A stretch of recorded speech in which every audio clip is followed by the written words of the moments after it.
This podcast was brought to you by our patrons at patreon.com/APWSTR. Become a patron for only $1 or more and get access to episodes early and ad-free, plus get exclusive content throughout the month. 11:30, 11:15. Let's do this. Let's fucking I have an intro. All right. Did you know that SZA is a Great Let me intro do it so again. far. Wait a Great minute, hold intro. on. Great intro. You got it. No, it's fine. I forgot the word. It's fine. I'm not gonna keep this in. Don't worry. It's fine. Have fun. Yeah, no, do it again. Did you know, I can't think of the word, but did you know that SZA is like an uncontrollable liar? Really? SZA the musician. Pathologic. Yeah. Pathological liar. Yeah. She just lies about random shit, bro. Like? If somebody asked her if the freckles on her face were real, and she was like, yeah, I've had them since I was a kid. I was actually bullied for them. No, it's not true. There's actually photos and videos of her not having freckles. Wait, really? Yeah.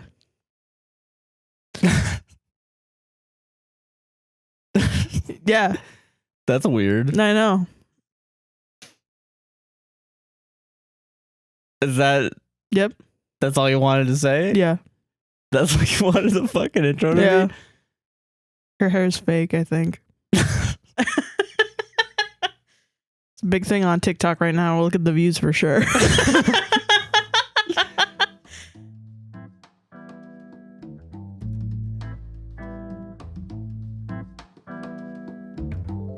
Hi, everyone. Hello. Welcome to A podcast will save this relationship. I'm Josh Sarah. Kim.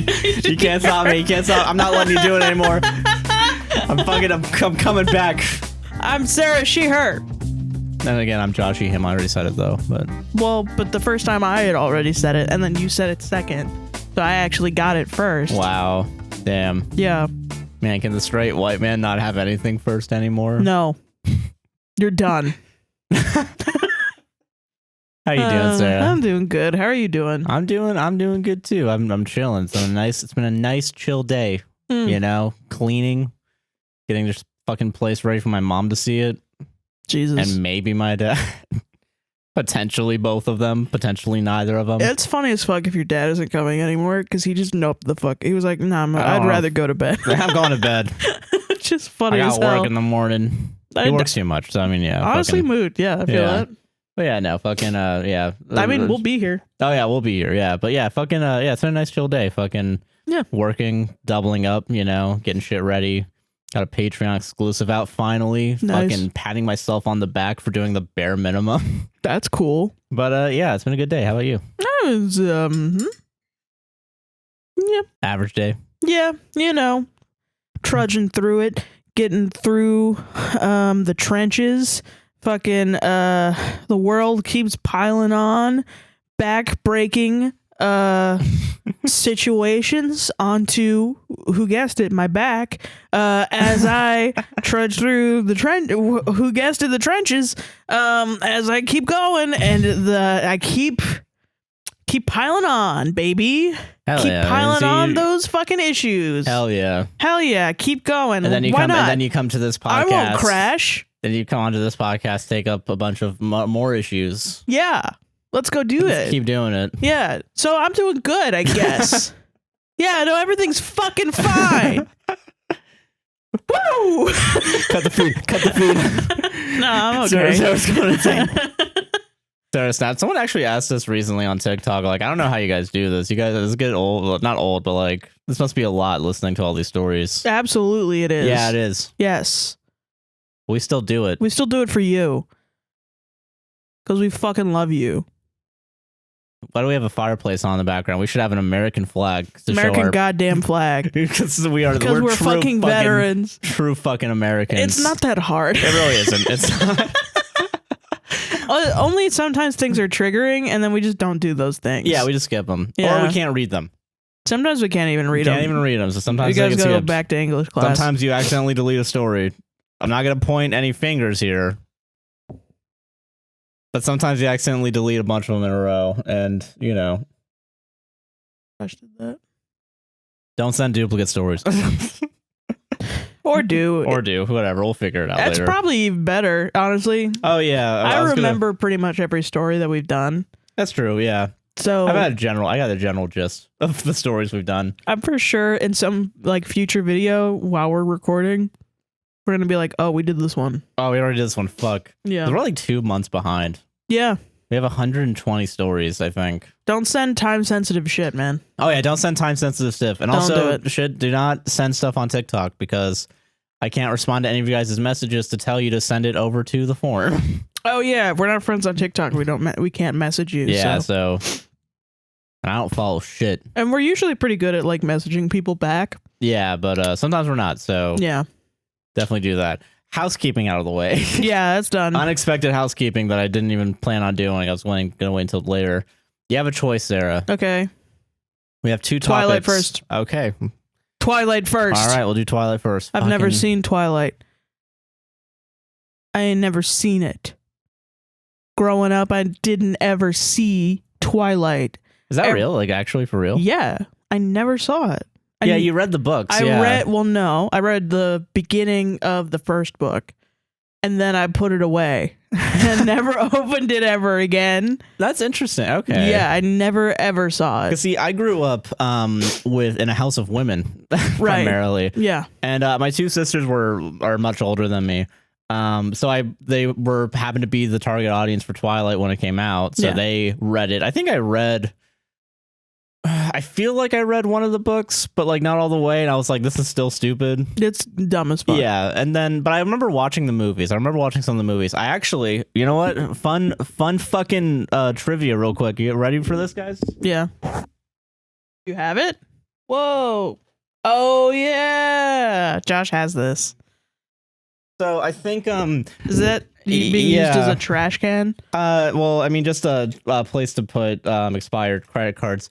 So and paint cups. And paint cups, yeah. Like it's this is how much I respect Twilight. Yeah. So I think my I don't know. It's a cool fucking cup though. Yeah, I think this was at the Disney AMC. It had to have been, or else. Yeah. But yeah, they had the promotional big cups for it that also advertises vitamin water. So I don't know why. Is that new? No, this is from 09, 11/20/09. No, I mean like the vitamin waters were that new, and what were that new in 09? Were that new in 09? I feel like does vitamin water still exist? Yeah. It does? Yeah. I didn't know that. I've never thought about it. I just haven't ever drank it. Yeah, I never drank it either. It's a fucking weird. It's a Gatorade knockoff. Yeah. But yeah, so yeah, my sisters I think saw it. Yeah. Or the whole family saw it. One of the two. I don't know why the whole family would watch this. Because you have 2 older sisters. That's like... Yeah, the whole family would watch 2/5 of the family, yeah.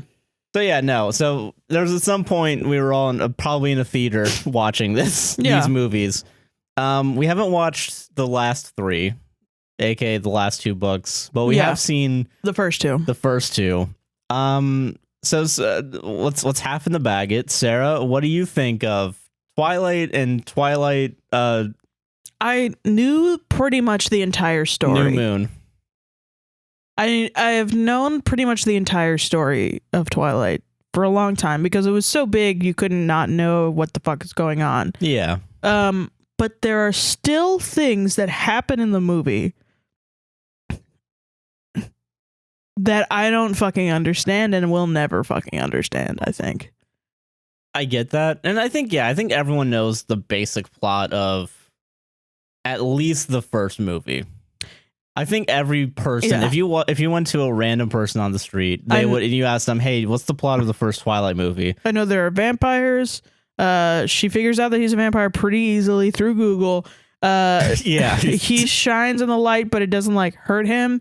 He's super fast. Super fast. He's got a family of vampires. They're a big vampire, whatever. The other boy is a wolf from a bunch of wolves. They get married and have a baby. She eventually becomes a vampire. The baby is half human, half vampire. And then the wolf falls in love with the baby. See, I don't even think people know that last half. I think most people just know the first, like unironically, just that first movie stuff where it's like they find out, and I guess to an extent the second movie. Yeah. Because I also know that they break up and then he leaves her alone in the woods. I thought she was alone in the woods for months. So when I saw that she got home somehow, I was like, oh, thank God. I thought she was just in the woods. Yeah.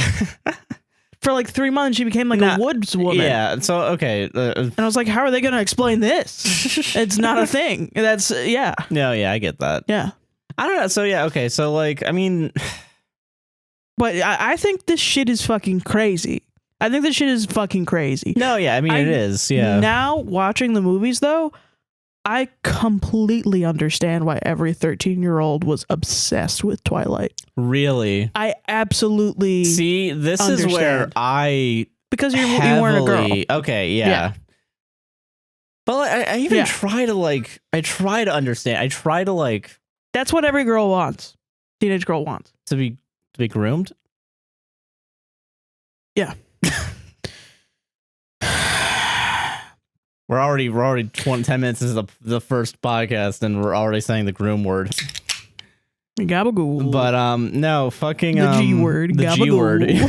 But no, fucking that's what every fucking teenage girl wants. They want like a sexy guy, teenage boy to be like, oh man, we just connect. I just totally get you.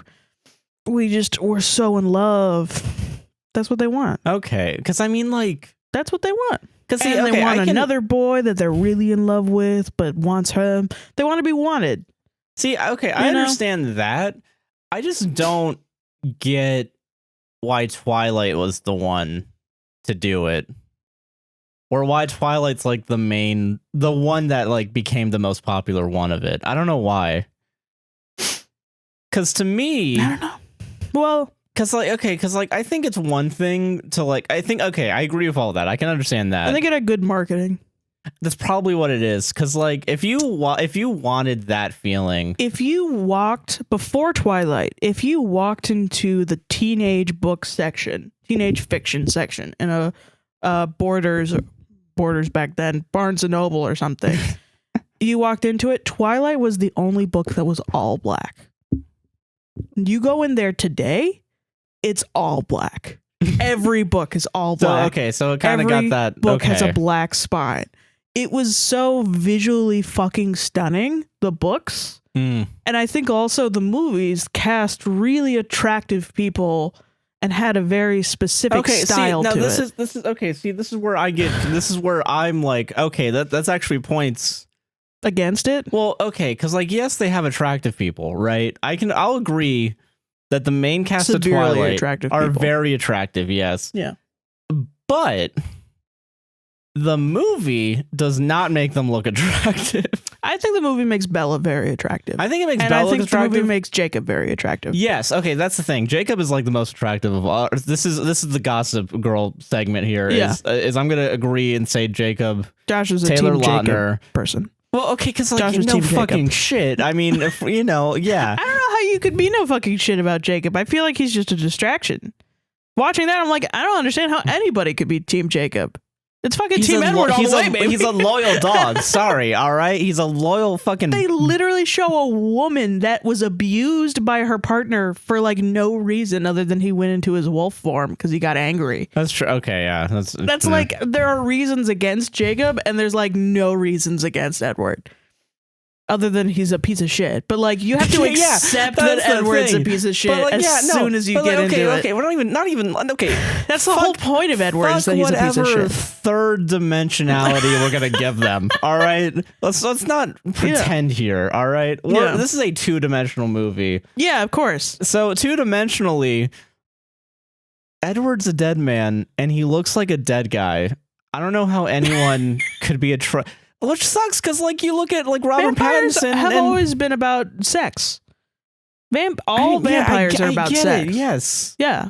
But like this is like the fucking hot, sexy fucking like we're gonna revolutionize the young adult genre by making it about like we're gonna bring back sexy vampires. We're bringing back sexy vampires. Yeah. So they get Robert Pattinson, good choice. Yeah. They don't make him look good. Bad choice. I think they made him look good for the time. I guess. But he only looked good in like very specific lighting. tungsten. Like that's literally it. Anything that made his face more orange Yeah. was the only way that I was like, okay, I get it. Well, you've never been attracted to like goths? I guess it's just not for me then. I don't know. Whoa, damn. Okay, Damn, like goth. boy. Okay, goth men. Yeah. Probably not goth men. No. Fuck, really? Yeah. Holy shit. I don't know. We are Something about different people. I don't know. Listen, hey. I had like an obsession with goth men. Really? Yeah. Yes. Okay, so then I guess you probably you know more than I do. Is Robert Pattinson as Edward? Is that close enough? The paleness is close enough. Like the super uber pale. Okay. Is definitely, that's a thing. That's like, it's to the point where it's almost like you're just slapping on clown makeup. You know. But like, I don't know. I get like the tall lankiness. I think that works in the favor. Yeah. Yeah. But like, I don't know. I feel like since they fuck up the face, for me personally, I'm like, I can't. But just because it's too pale? Too pale. It's too pale face. Yeah, no, that's a thing. Like a fucking... I don't know. I'm not into it then. I'm not. I want you to look alive. I'm sorry. Damn. This is before we even get into the plot. I just realized we haven't even... Yeah, the plot doesn't make any there's no point going over the goddamn plot. Well, I mean, because like, plot doesn't make sense. I guess that's my other thing too. Is like, okay, like I can understand I can understand being wanted. I just don't get the fact that we watched what 3 hours, more than 3 hours, probably like 4 hours worth of content, and I was severely bored. I was not. I was like, okay, like even the moments that are like cringy, even the moments like that are like the, you know, like you laugh at it and you have the riff tracks moments. Yeah. I feel like are too far and wide to make it worth like. I feel like this movie is enjoyable for that. But then also I'm like, I can't see, even if you wanted to feel wanted, why this movie very rarely gives that feeling. I don't know. Let me edit my statement about the wanted to feel wanted. You know what I mean? Okay. I feel like it's not, because I don't think every girl feels the exact same way, obviously. Oh yeah, no, I don't think so either. And I don't want to overgeneralize teenage girls. But I do think that a lot of girls have gotten into toxic relationships very similar to first movie Edward. Okay, all right. And those emotions can be so goddamn like overpowering. When you know you love somebody for the first time and they don't treat you very well and they want to protect you, but to protect you they have to break up with you because it's too hard. That is like prevalent throughout everything. It's prevalent throughout like Your Name, Harry Styles Imagines. It's like prevalent throughout like fan fiction, and it's a fucking obsession. You know what I mean? With that type of kind of cringy toxic relationship that nobody actually really wants, but is sort of like a romantic trope, because it's like, I think it's just relatable. It's like a thing that happens, that there are fucking men out there that think that way. And you get into relationships with those types of men and they do that, and you get all up in the throes of romance with them, and they're like, no, I want to protect you, but I can't because I have to go do this thing.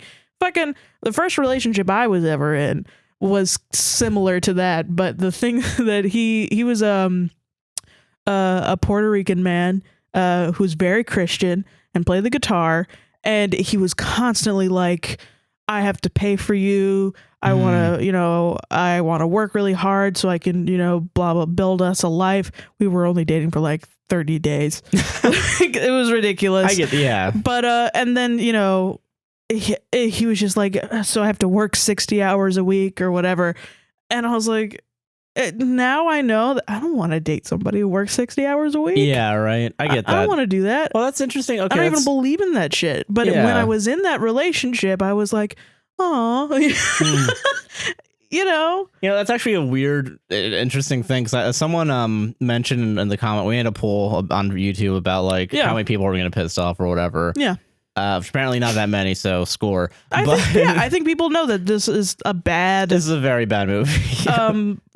Portrayal of relationships. Yeah, like it's interesting that you say that, because if someone mentioned, and I don't know if I remembered this or like if I knew this before and forgot, but like Stephanie Meyers apparently is a fucking Mormon. Right. Yeah. So then that like rethought a lot of like, oh, so that this makes total sense. Yeah, because this movie, I guess these movies, yeah, you know, they're all the same.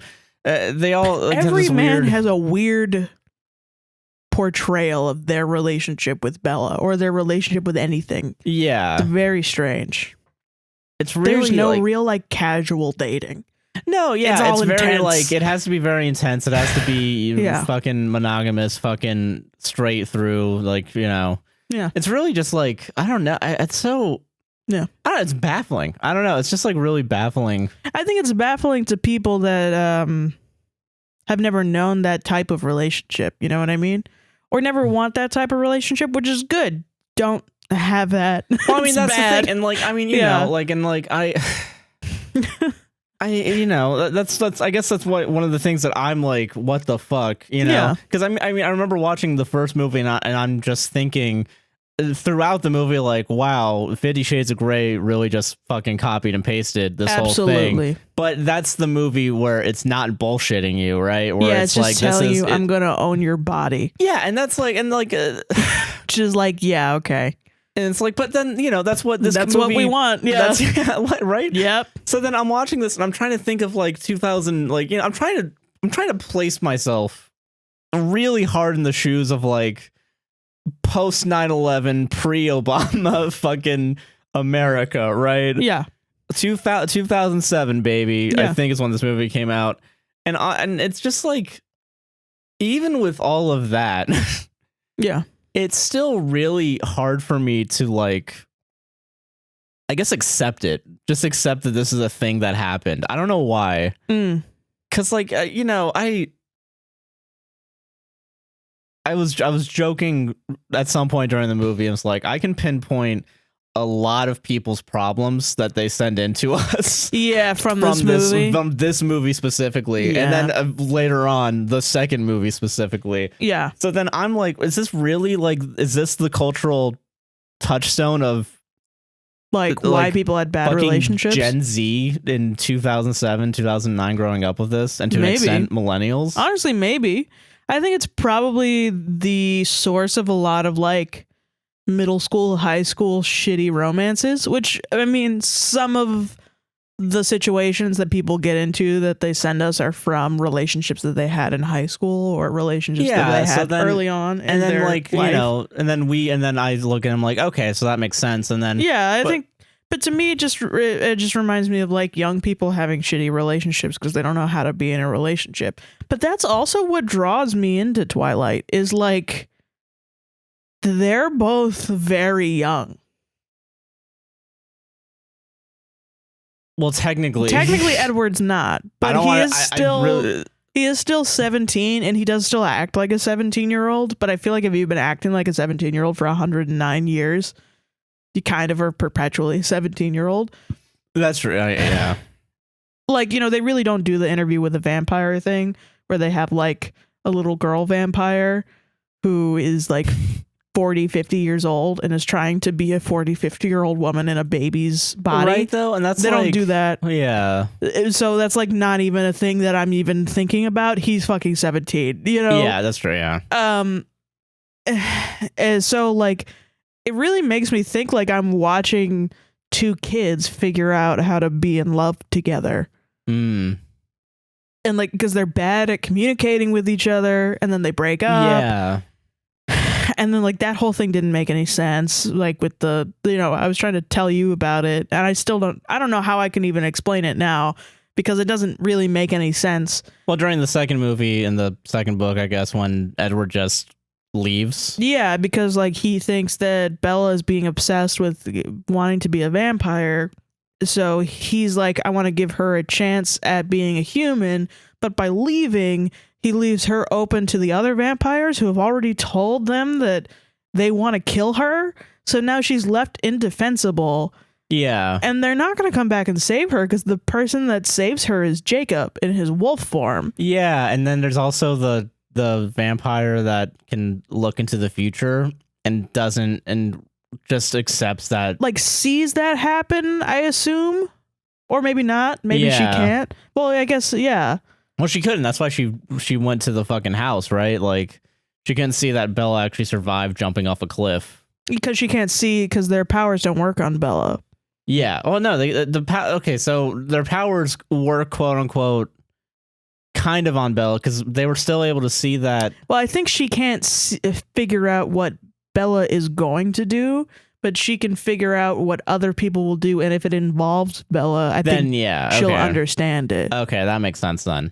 I don't know. Maybe we're wrong. Stupid. Tell us if we're wrong. Don't tell us. I don't care. I want to know. I don't want to know. But I know I have to commit fucking 9 more hours of my life to the next 3 movies, so I don't want to. So then so that doesn't make sense. So then Bella tries to kill herself because that's the only way she can see Edward, which I also didn't know that. I thought she was just so sad that Edward broke up with her, that she wanted to kill herself. But no, it was like literally like an addiction to seeing him. Yeah, and every time I think is a powerful story. Like, I think that's powerful. I don't know. Am I a nerd? I don't know. Am I cringe? I think that's cool. I don't know. Because I mean, I think that's pretty dope. But like, I mean, that's kind of cool. I don't know. I don't know if that is. I don't know. I don't know how I feel about it. But then I don't know how I feel about a lot of this, other than I don't like it. But also, I don't think it's even worthy of like, what is it? Like, a lot of what it has. You know what I mean? Where it's like. Because I don't know, because like I really am like kind of shocked at a lot of the decisions that go into it, you know, and like I don't know, because you were never into goth stuff, huh? Not really. Ever? Were you ever into emo stuff? Not really. Not from what I remember. Never. I know even my sisters once? were. So I think I have some sort of like. I think you have to know like basic goth stuff to like Twilight.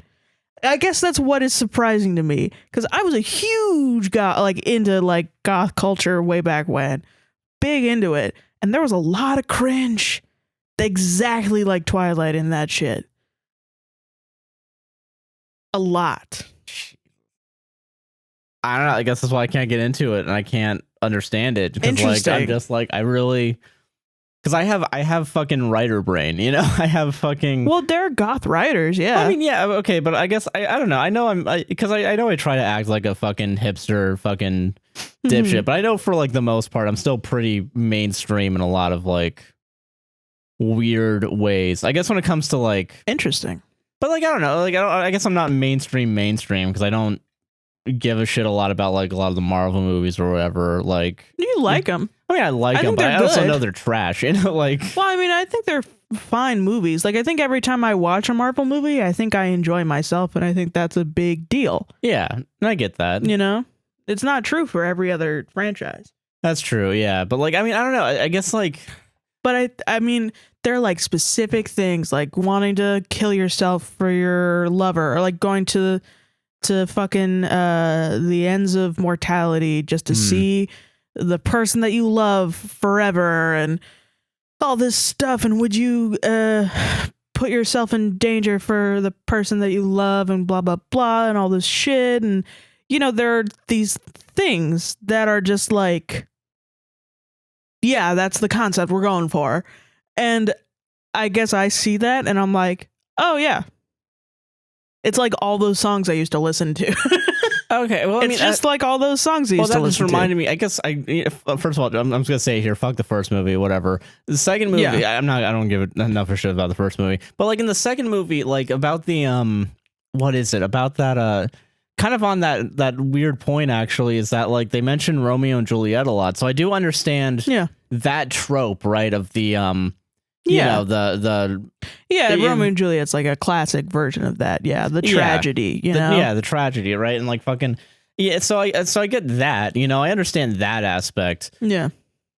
And I guess to other certain extents, I can understand the like wanting to feel danger, to feel close to something, you know, like, because I mean that's like a typical like.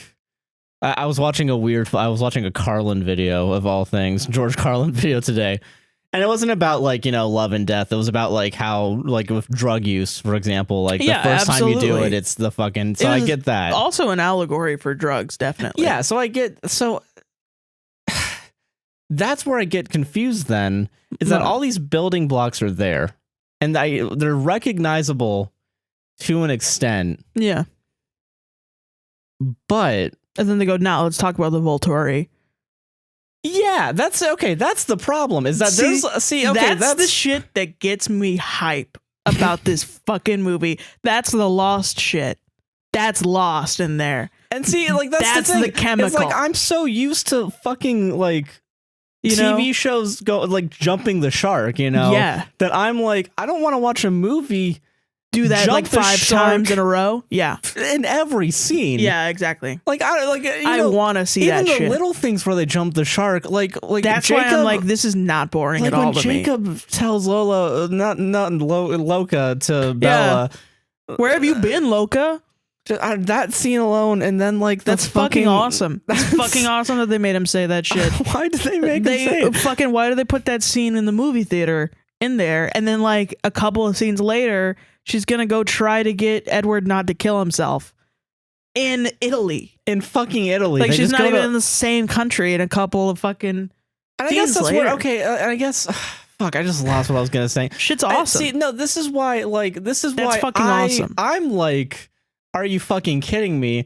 Because like because I come from a film background, right? You know, right, I've worked on shit. Yeah. This when I see that, all I can think of in my head is not a single person working on that stage, on that set in bumfuck nowhere in California. Yeah.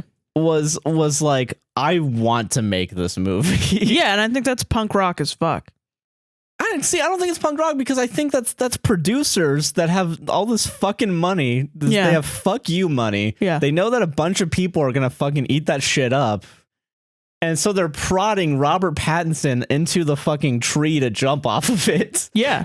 And I'm like, is this weird fucking actual torture porn of like actors? Like, what the fuck? I think like Stephenie Meyer writing it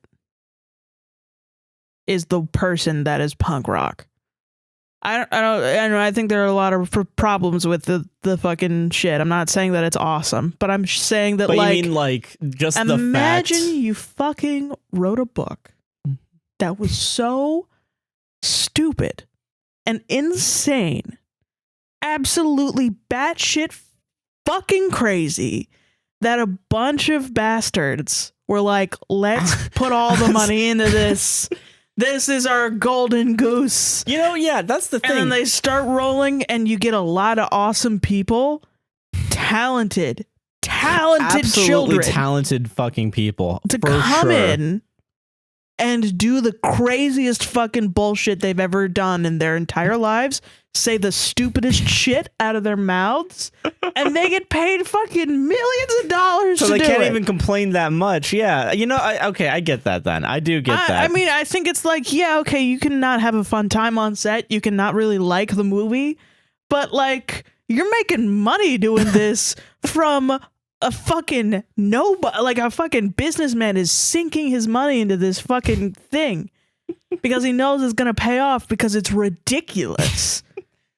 That's amazing. You know, and that should happen. No, and I agree with that too. It shouldn't be boring. That's the problem. Is that there's still. I don't think it's boring at all. I think there's like 80% of it's boring. When you go to Italy in the fucking third act, I don't think you're boring anymore. I think you've done some fucking insane ass shit. I get that. But like, I mean, I guess that's where I guess that's why I'm baffled, is because there is theoretically cool shit and wacky shit going on. But I don't know why the way the movie's shot, the way that everything happens, I just don't care. Like, okay, during the second movie, there's a point when the redhead vampire is attacking the Bella's dad's friend, and the only way that she kills him is just by lifting him up for like 3 seconds and then putting him back on the ground. He just dies of a heart attack. Yeah. And then there's footage of her running through the forest, being chased by the wolves. A theoretically cool scene that they don't focus on. Yeah. Because at that time, Bella's staring at a cliff, not even jumping yet. Yeah, because she's about to kill herself. I know. Well, okay. She's about to try to kill herself so she can see her ex-boyfriend. You don't think that's interesting? I think it could be interesting. You think a fucking girl trying to kill herself to see her ex-boyfriend is boring? I think it shouldn't be boring. But the problem is that because they cut it between both, there was no pacing to either of them, so I didn't give a shit. I didn't give a fuck. I'm sorry. I was just like, oh, she's gonna jump off a cliff like those guys did earlier, or whatever. Like, I really just couldn't get into it. And then there's the driving scenes in fucking Italy that are supposed to be like high impact fucking intensity shit, and I'm like, I don't care. I don't know why. I know Edward's about to kill himself. I know that. I know all of this logically. But the way the movie is and the way the movie's shot, I'm like, I don't give a shit. I don't care. Really? I don't care. Okay. I'm sorry. Listen, I want this movie to be a guilty pleasure. But I just remember being angry at the end of it. That's it. That's all I was. Yeah, I was angry too. I was just angry. I was like, I don't understand most of it, and I had to really think about it, and I still don't really understand it. But I thought my mind was working the whole time. So that's good. You know? Fucking, what else do you think is boring in the movie? It's like the fact that 20% of it is stock footage of drone footage of trees. Yeah, I think that's boring. That's boring. And like fucking, I don't think those other two things were boring. I thought they were interesting. They shouldn't be boring. I agree. They shouldn't be boring. No, that's not what I said. I said I do not think that they are boring. I was still bored by it. I was still bored by it. Yeah. I know. Okay, yeah, you're right. Yeah. Yeah. I don't know. Every time that Bella has a dream sequence that's a nightmare, yeah, and it's shot like really high energy, I was still bored by it. And I didn't care for that either. Yeah, I thought they were fucking goofy as fuck. Yeah, and then like, oh yeah, there was a scene where she got on the motorbike and she was supposed to, and she's like bleeding out of her head, but the movie doesn't take it seriously. Like, there's no rushing to like the hospital. They just put a shirt over it. Yeah, they do. Yeah, they just fucking put a shirt over it. And so I'm laughing and I'm like, this bitch is gonna die. Like, because you don't really watch horror movies either. Because I mean, Twilight's not a horror movie. I agree. But I think there are horror elements. No, yeah, there are horror elements, but like a lot of horror movies, especially older ones, are boring as fuck. That's true. Yeah, very like boring. Like old fucking horror B movies, like yeah. Well, not even B movies. Like big title horror movies are pretty boring sometimes. I think there are parts of The Shining pretty boring. Yeah, you're not wrong. I'll agree with that. There are parts of like fucking The Omen. 90% of that movie is like old people running around, and 10% of it is the kid killing his parents. And it really, I remember watching that and being like, "Kill your fucking parents, kid." What the fuck? Like, I guess that's interesting to me now, because like I'm thinking about The Shining, because I've actually seen The Shining and I like it. Right. I love The Shining. I think The Shining is masterful. Yeah, and I do. Yeah, that's the weird thing though, is that like it's got boring moments, doesn't it? It does have boring moments, but I guess my main problem is that Twilight doesn't have a point to it. No. Yeah. Exactly. I guess that's my problem with it. And I guess not everything has to have a point to it, but I feel like if you're gonna not have a point to it, Twilight should have had a point to it. But if it, like, I mean, you know, like fucking movies that I know don't have a point to it or a plot that like are still fun, like that movie with Jason Statham where like he has an artificial heart that he has to keep charging. I know it's called something. I can't think of what it is right now. Do you know what I'm talking about? Yeah. No, I don't. I don't think I've seen it. There's this movie. There's a Jason Statham movie. It's a fucking Repo Man or something. No, I can't think of what the fuck it's called right now. I think it's like $1 Million Man, $1 Million Baby. Yeah. No, like there. So the point of the plot of that movie. This is a movie about nothing. I'll admit that. Okay. It's Jason Statham, and he does some mob or some shit. Who cares? Like, I think they put like a weird like. Okay, so you know Speed, right? Where the bus has to stay over 50. Yeah. Basically, that, but put that in a body where he has to keep his heart rate above like 80. Oh, yeah. Or he dies. Okay. And like fucking so it's like a really like he has to keep adrenaline, he has to keep going doing shit. So he has to like it's a really good like action movie that doesn't take itself seriously. Yeah. There's like a point where like he has a girlfriend and like he's driving in a high-speed like car chase. Yeah. And the girlfriend sucks him off to keep him awake. That's funny. But doesn't let him come because she knows that he'll fall asleep if he does. Wow. Yeah, it's fucking dumb. Wow, that influenced you a lot.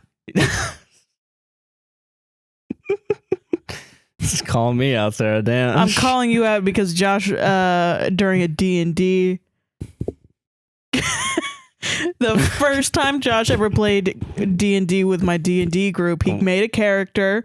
We had a giant magical elephant that we were riding into the next fucking thing. Josh decided he wanted to stop and make camp with the elephant.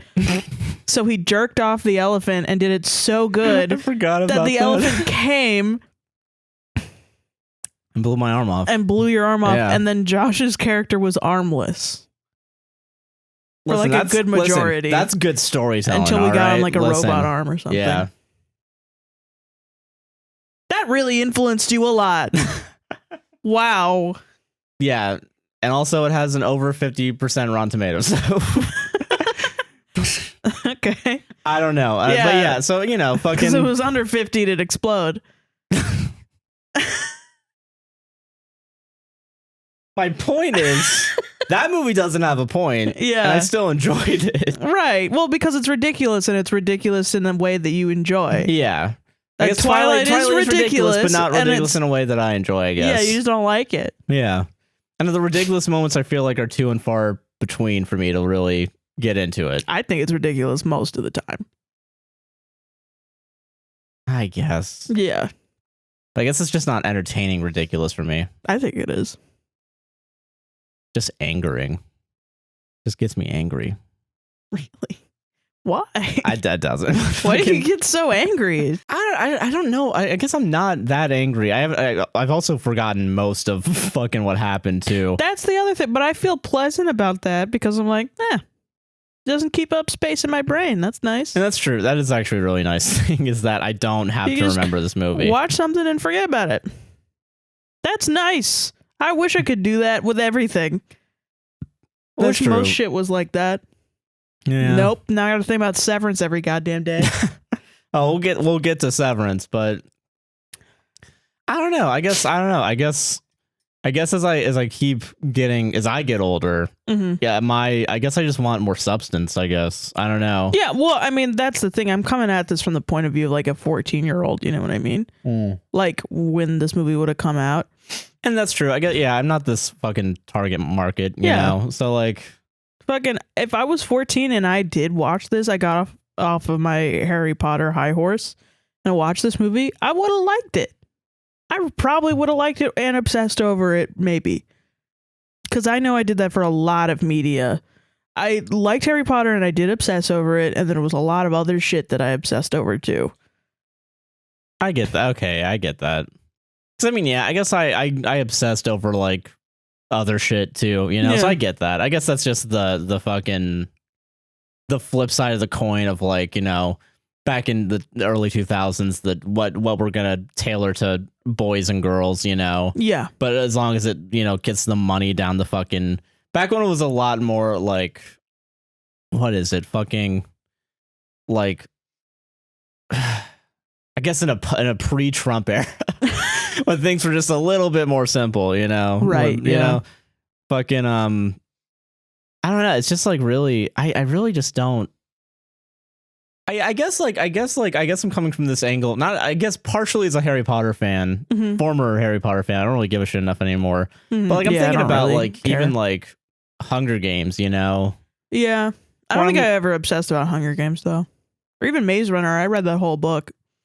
See, like, you know, like even fucking Maze Runner, I can understand people not liking because it's just a knockoff fucking. It had a male main character and it was just about running. But like even like, you know, it like, wasn't really that big a deal. But like Hunger Games had like a relatively strong female lead, and I'm like, okay, looking at that, I'm like, and there's still like the love interest, you know? Yeah. So then I look at that and I'm like, why wasn't that one it? I know it flops in the last book, apparently. I think it just came later. That's probably it, yeah. I think that's it. So I don't know. I just wish Hunger Games. Also, I think Hunger Games gets away from antiquated gender roles, and I think if you're going to make something that's popular with everybody, it's popular to stick to what's the majority, which and is what's quote unquote normal, yeah. Yeah. Or at least like marketable normal, you know what I Right, mean? So yeah. I get that. Yeah, that's true. But a rebellious story. That's set in its dystopia, yeah. Yeah, it's not more. I guess you can't put that on an AMC thing they and sell the did, vitamin water. They really did. They did that too, which I think that's fucking cool. I think that's a cool thing that happened. But I really remember it really dying off when like a couple movies later. Yeah, I know after the second movie, I don't think I gave a shit anymore. Yeah. But then I wonder if that's just like the later ones were the more socialist ones. Yeah, and like even like the first ones were. So I don't know. I guess that's also the angle I'm coming at is like, you know, like I get Harry Potter probably wouldn't be. The reason why I'm taking Harry Potter out of this conversation is because A, fuck Harry Potter, and B, it fucking sucks, that, man. Yeah, and I get that, like, you know, that was its own separate thing in that different field. But if I'm talking about like female-led series and books and shit like that, Divergent was a mediocre deal. Nothing anything else. So I guess like 13 Reasons Why is the only other one. Well, it's not even really 13 Reasons was like, led. Yeah, that's like The Boy is the one that does it. Yeah, so like also then fuck that too. Yeah, the TV show really is more about the girl, but I mean also like that guy is also the face of it. Like if you go on Netflix, it's his dumb open mouth face. I think that was the kid in Maze Runner too. Yeah, it was. Yeah, weird. Yeah. But that so I don't know. I guess shit sucks though. Yeah. So like I mean I don't know. I guess that's like don't fucking watch it. Don't of course. But Shit's like ass. Of all the problematic media and of all the, you know, I know Harry Potter's still at the top technically. It's just fascinating to me with all the other ones. Twilight's second. Really? I guess. Now that you put it in like the marketable angle, I guess not as much anymore. I just think it's doing what romance novels have been doing for years, but to teens. That's true. Yeah. And was very marketed. That's true. It was very marketed. And the more I think about it, I guess also it's like they're pretty obvious tropes. Yeah. Yeah. Huh. But I also think that fucking romance novels and romance stories and like romance movies are not at all even looked at by like teenage men. You know what I mean? That's true. And are not really in the mainstream, but they are for women. Yeah, that's true. Yeah. So yeah, I don't know. It's just interesting. It's interesting looking through this window and peering in on a medium that was never marketed to me, never made for me. Right. And like kind of like it's interesting. I guess it's just interesting looking at the like the line that like people, what we as a society have decided, this is going to go on this side, this is going to go on this side. Yeah. I don't know how we're going to blend these together for other stuff, but for right now, this and this. And that's what God wants, and that's what the government wants, and that's what Summit Entertainment wants. Right, like it's pretty interesting. I don't know. I mean, I'm interested in the sort of cheesiness of romance and the stupidness of it from like a different point of view, because you know there are a lot of like some of the earliest lesbian literature was through romance novels where lesbians were evilly seducing other women. Oh shit. Yeah. And Jesus Christ. were basically like written as like devil seductresses taking good straight women out of their lives and ruining their lives with lesbian sex. Jesus Christ. And those were novels written by straight men who were fetishizing lesbians, but they were impactful on lesbians because lesbians would find these books and be like, representation. I guess there's no such thing as bad press, right? Right, but that happened in the romance genre. You know what I mean? That's true. Shit. Yeah. Wow, it's just wild. I guess I think it's like, I think if you know the history of you have to uniquely come from a background of like being into like weird, like fucking sort of gothy, romancy, dramatic ass bullshit to really like get into Twilight, but you also don't. You could just be somebody that likes cheesy shit. Okay. To get into Twilight and like it and have it as like a comfort film. And yeah, it's bad, but so is most romance. I mean, yeah, that's true. So yeah. Yeah. I don't know. It's very, I don't know. I guess I'm just fascinated by it. I get it. I think if you haven't seen into it before, I think it's an interesting thing to look into. Yeah, and especially something, I guess I know I've seen it before, but I guess I never thought about it, and I forgot about it. I just knew it was bad, but I never actually thought more about it, I guess. Yeah. So like, it's interesting now being a 22-year-old neckbeard in my mom's basement. Yeah. Going like, this movie's stupid. This movie's why does it exist? Dumb. It's got kissing. I don't like it. I don't like it. I like the big dogs, and that's it. I don't know. It's just fascinating to me. It is pretty fascinating. I can't wait to watch the other 3 movies. Me too. And get angrier and more dumbfounded because I'm a fucking dumb cracker in the suburbs. Anyway, Josh, you want to talk about Severance? A show I actually like and remember? Yes. People keep saying on Twitter that the finale to Severance is the best thing that they've ever seen on television. And that's correct. That is the correct opinion. Honestly, yeah. For a season 1 really finale, yeah, fucking... Stephen King and Kumail Nanjiani both said that on Twitter. Fucking really? Yeah. Like big names on Dude. Storytelling and shit. God, where do we even start with Severance? We're half in the bagging it. We are. Severance is a TV show. Sarah, what do you think of? Wow. Okay. No. Okay. All right. I could try. Do you? Well, you did Twilight. I could try it. I can do I Severance. could do it. Okay, you do Severance, and then All right. I'll tell you when you're wrong. Oh shit! All right. Yeah, bitch. So Severance is primarily directed by Ben Stiller. Mostly directed by Ben Stiller. Mostly directed by Ben Stiller. Yeah. Because I looked it up. Ben Stiller has been trying to get this project off the ground for 5 years. Really? Yeah, like Wow. unironically, this has been in the back pocket since 2017, apparently. 2016, 2017. That's Jesus. crazy, man. Yeah. I mean, yeah, I get it. Severance is a TV show that thriller dramatic with comedy elements. Yeah. About Mark, played by the guy you like from Parks and Rec. Yeah. The brown-haired guy. Adam Scott. That's not the crazy Christian. Yeah. Who works at a severed job, which basically means when he goes into work, he forgets all his personal memories and only retains work memories. And when he leaves work, he doesn't remember any of his work memories. He only has his personal memories out there. Yes. So basically, you're separating work from your regular life, and it's under the guise of the work-life balance.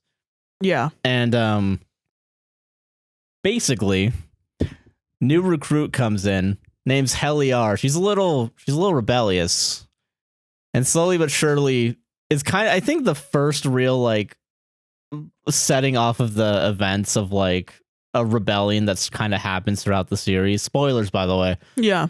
So that happens in the first episode, and then there was a guy that got fired before this episode named Petey. Well, he just escaped. He just escaped. Okay, yeah. He escaped and got reintegrated, so all his memories got combined. Yeah. So all his memories get combined, and then fucking sees Mark in real life. Mark doesn't remember his coworker because they the memories are separated. Yeah. And fucking sets off a chain of events that lead to Mark finding out what the company does. Some of the things that the company does. Yeah, we still don't really know the plot, the primary point of the company. Yeah, but we find out like what all the personal lives are pretty much of all the coworkers, which include Irv, which is a man that loves this company. The company's name is Lumen, with a deity for a CEO named Kier. Do you want me to jump in? I'm trying to, yeah, you can jump in. Yeah. Okay. So yeah, I mean, yeah, you got the like details, of it. Basically, it's a TV show that's showing like how capitalism can sort of overtake. It's sort of like a sci-fi thriller where it takes the concept of leaving your personal memories behind at work and completely, turning that shit off. And when you get out, turning off your work memories while also keeping everything that you do confidential. It does that, but it also implies that a company can take advantage of your inner self, your work self, and abuse you. Without your personal self ever knowing. Yeah, and then lie to the public. And basically, it basically like creates like a large ethical conspiracy theory that this company is doing some shady shit behind the scenes, and the 4 main characters of the show, Helly R, Irv B, Dylan G, and Mark S, I think. Yeah.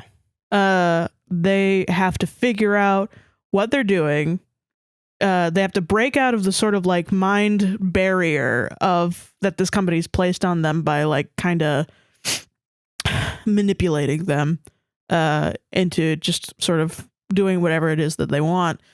They have to get out of that, and then they have to figure out how to get out of the company, because if you quit your job when as you a leave for work, you come back in the next day like immediately. Yeah, so because you don't have any memories of the weekend or like the night. Yeah, so basically there's 2 separate people living inside one brain. Right, and one person is forced to work all the time. 24/7. 24/7, practically speaking. Yeah. And the other one only gets to live. Which is wild, actually. That is pretty crazy. But it's interesting, like, with that, too, because we see with the characters that are outside, except for Helly, for the most part, aren't living the greatest of lives. No, they're living normal lives. They're living normal lives, but it seems like they're all trying to escape from something. Yeah. Except for Irv, who also seems like... Because apparently, I was reading about this on the subreddit, apparently Irv stays up all night and tries to get the any to sleep, because apparently having because I don't know how Severance works when it comes to sleeping and having like the subconscious come out while you're doing that, right? But I think is why Irv is able to in later episodes paint a very specific portion of the floor that we don't know about. Really? Yeah. So that's interesting. That's an interesting theory. Yeah, because like Irv's always tired and is always painting at night. Yeah, listening to Ace of Spades. Yeah. Yeah, so pretty cool. Yeah, and then Mark S is there's a lot of details of each character. Yeah, it'd be too much to get into, but honestly, yeah, the basic gist is we know for sure Mark S lost his wife. Yes, that's a big detail. Yeah, in a car crash, so he takes a severed job so he doesn't have to think about the or wife. mourn his wife. Yeah, which that really doesn't work though, because you don't. That's not how grief works, really. Yeah, it doesn't. That's not. But it's sold. That's the image that's sold about Severance, is that you can separate, work and life. Mm-hmm. And like he had to quit his job as a professor at the university, apparently because he was so grief ridden. Yeah, I wonder if there was an incident. They don't really say, but they say that when he went back, that it was really bad, and he tried to go back 3 weeks after his wife passed. Yeah. So I don't know if there was an incident, he was forced to resign, or if he just decided that it wasn't working out and he went to join Lumen. But yeah, so that happens, and then it later gets revealed. Spoilers. Big spoiler. I think in episode 7 it's confirmed that the therapist, that the mental health expert that works at Lumen as a severed employee is Mark's wife. Yeah. So under the guise she's alive. Yeah. So Mark's wife is alive, working as a severed employee that is part-time, so not always awakened. Yeah. Like pretty much, I guess, is turned on at will by someone, and then goes down at one of the later episodes, goes down to a room called a floor called the testing floor. Yeah. Which is that hallway that Irv keeps painting at night. Yes. And apparently Irv probably was sent to that at some point because Irv has been working for Lumen for like 9 years. 8 years. 8 years, but he's only been severed for 3. According to what he thinks. Yeah. In his innie thinks. So it's possible that the innie versus the outie, the innie are the workers and the outie are the people that are outside. Yeah.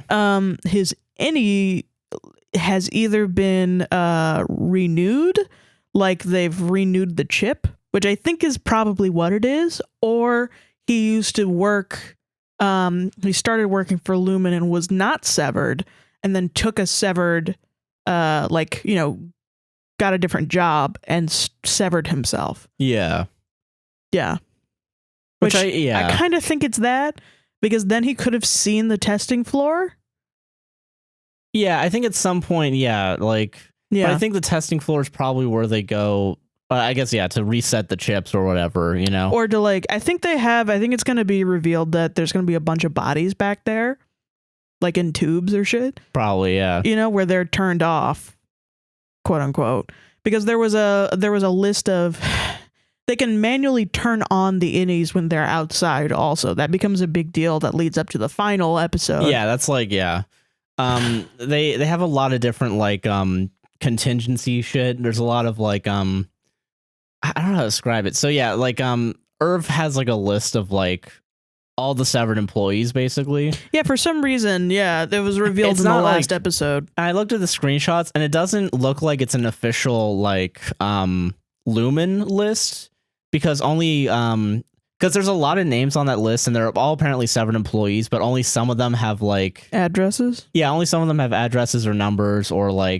it's a lot of question marks, so it looks like it was typed out as someone was trying to figure out what was going on. Interesting. It's really weird, and there's also handwriting on it, I'm assuming from Irv. I think that Irv is trying to figure out what's going on at Lumen. Maybe, I don't know. Or is onto them in some way or another. Yeah. But it's really, I don't know. I mean, maybe that's why he has to be reset. Maybe because he starts learning about it, and he's slowly what is it? Maybe he got reset and then stopped working into it because now he has this new severed person. Yeah.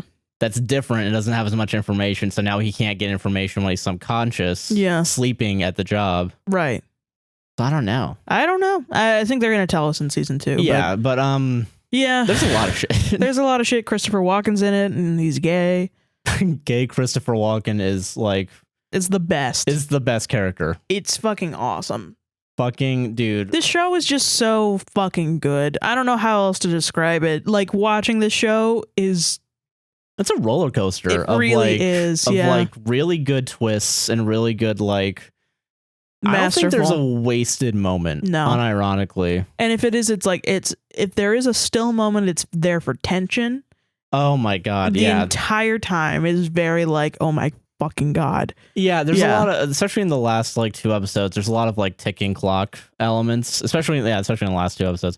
But it's really it's interesting watching Mark, Annie, and Outie at the same time try to figure out what's going on at Lumen. Yeah. I think that's the most interesting aspect of it. Yeah. Because they're technically, they're 2 different people, yet I think they're trying to make a point about how emotionally, even if you take away the memories, you still have the feelings. Yeah. Which was interesting because when PD comes back into Mark's life, in the Audie's life, PD mentions that I could always tell that you were crying, you always seemed she said that every time you came into work, your eyes were red, and we had an inside joke that you were allergic to elevators. Yeah. And basically said that he knew that Mark was depressed because of his wife. And the first shot that you see is Mark crying in his car. Yeah, and that's for a whole minute. Yeah, Yeah, like before he walks into work, and it's just amazing performances from literally every single person on the cast. Talked about Milchick, Patricia Arquette, and I know, and the security guard that gets fucking murdered. Yeah, he gets murdered in the first season. Yeah. It's like fucking everybody's so fucking good, man. God, everybody does a wonderful performance. It's hard talking about it because like there's too much good shit. There really is. You just gotta see it, man. You gotta fucking see it. That's my real point. Is like I want everybody. I feel like after the first season of Ted Lasso, you know what I mean? Well, everybody went to Twitter and was like, everybody needs to fucking watch Ted Lasso right now, please. Right now, love because of it's God. a good fucking show, and everybody needs to fucking watch it. Which also, everyone needs to watch Ted Lasso as well. Yeah, you should watch Ted Lasso. I want the third season this year, like now, please. Yeah, like you should be watching Severance because it's a good fucking show. Good show, and I want to make sure that second season comes out now. And I don't even care if it's bad anymore. It was so good. You know, and it could be bad. That's the interesting thing too, is that like even after the cliffhanger of this first season, I'm satisfied. I'm so sad. Like that's how good it was. It's wild to me that like this show, if that last episode was the last episode, like if this was a mini series, I'd be disappointed. I would be really disappointed. But I wouldn't be upset. I wouldn't be like, oh, I don't know where the story's gonna go. How am I ever gonna know? Yeah, I mean, they really gave us everything. They also like the story's so fucking good in the way that like it doesn't really dick you around. Yeah, that much, especially in the finale. Like everything that you wanted was like, you know, it became very obvious that Helly was an Egan. They show that she is an Egan, who's like the CEO's daughter. She then is able to like her innie is able to tell everybody the horrors of what happened, as a severed person, and you get that redemption, which is fucking great. Yeah. Irv goes to his innie lover's house to try and like talk to him about stuff, and then finds out that he has a husband. Yeah. Which is fucking terrible. That's really sad. Yeah. They really did mess up my boy Art. Yeah, honestly, I'm fucking mad about that. Too bad Bert's gonna have to divorce his husband.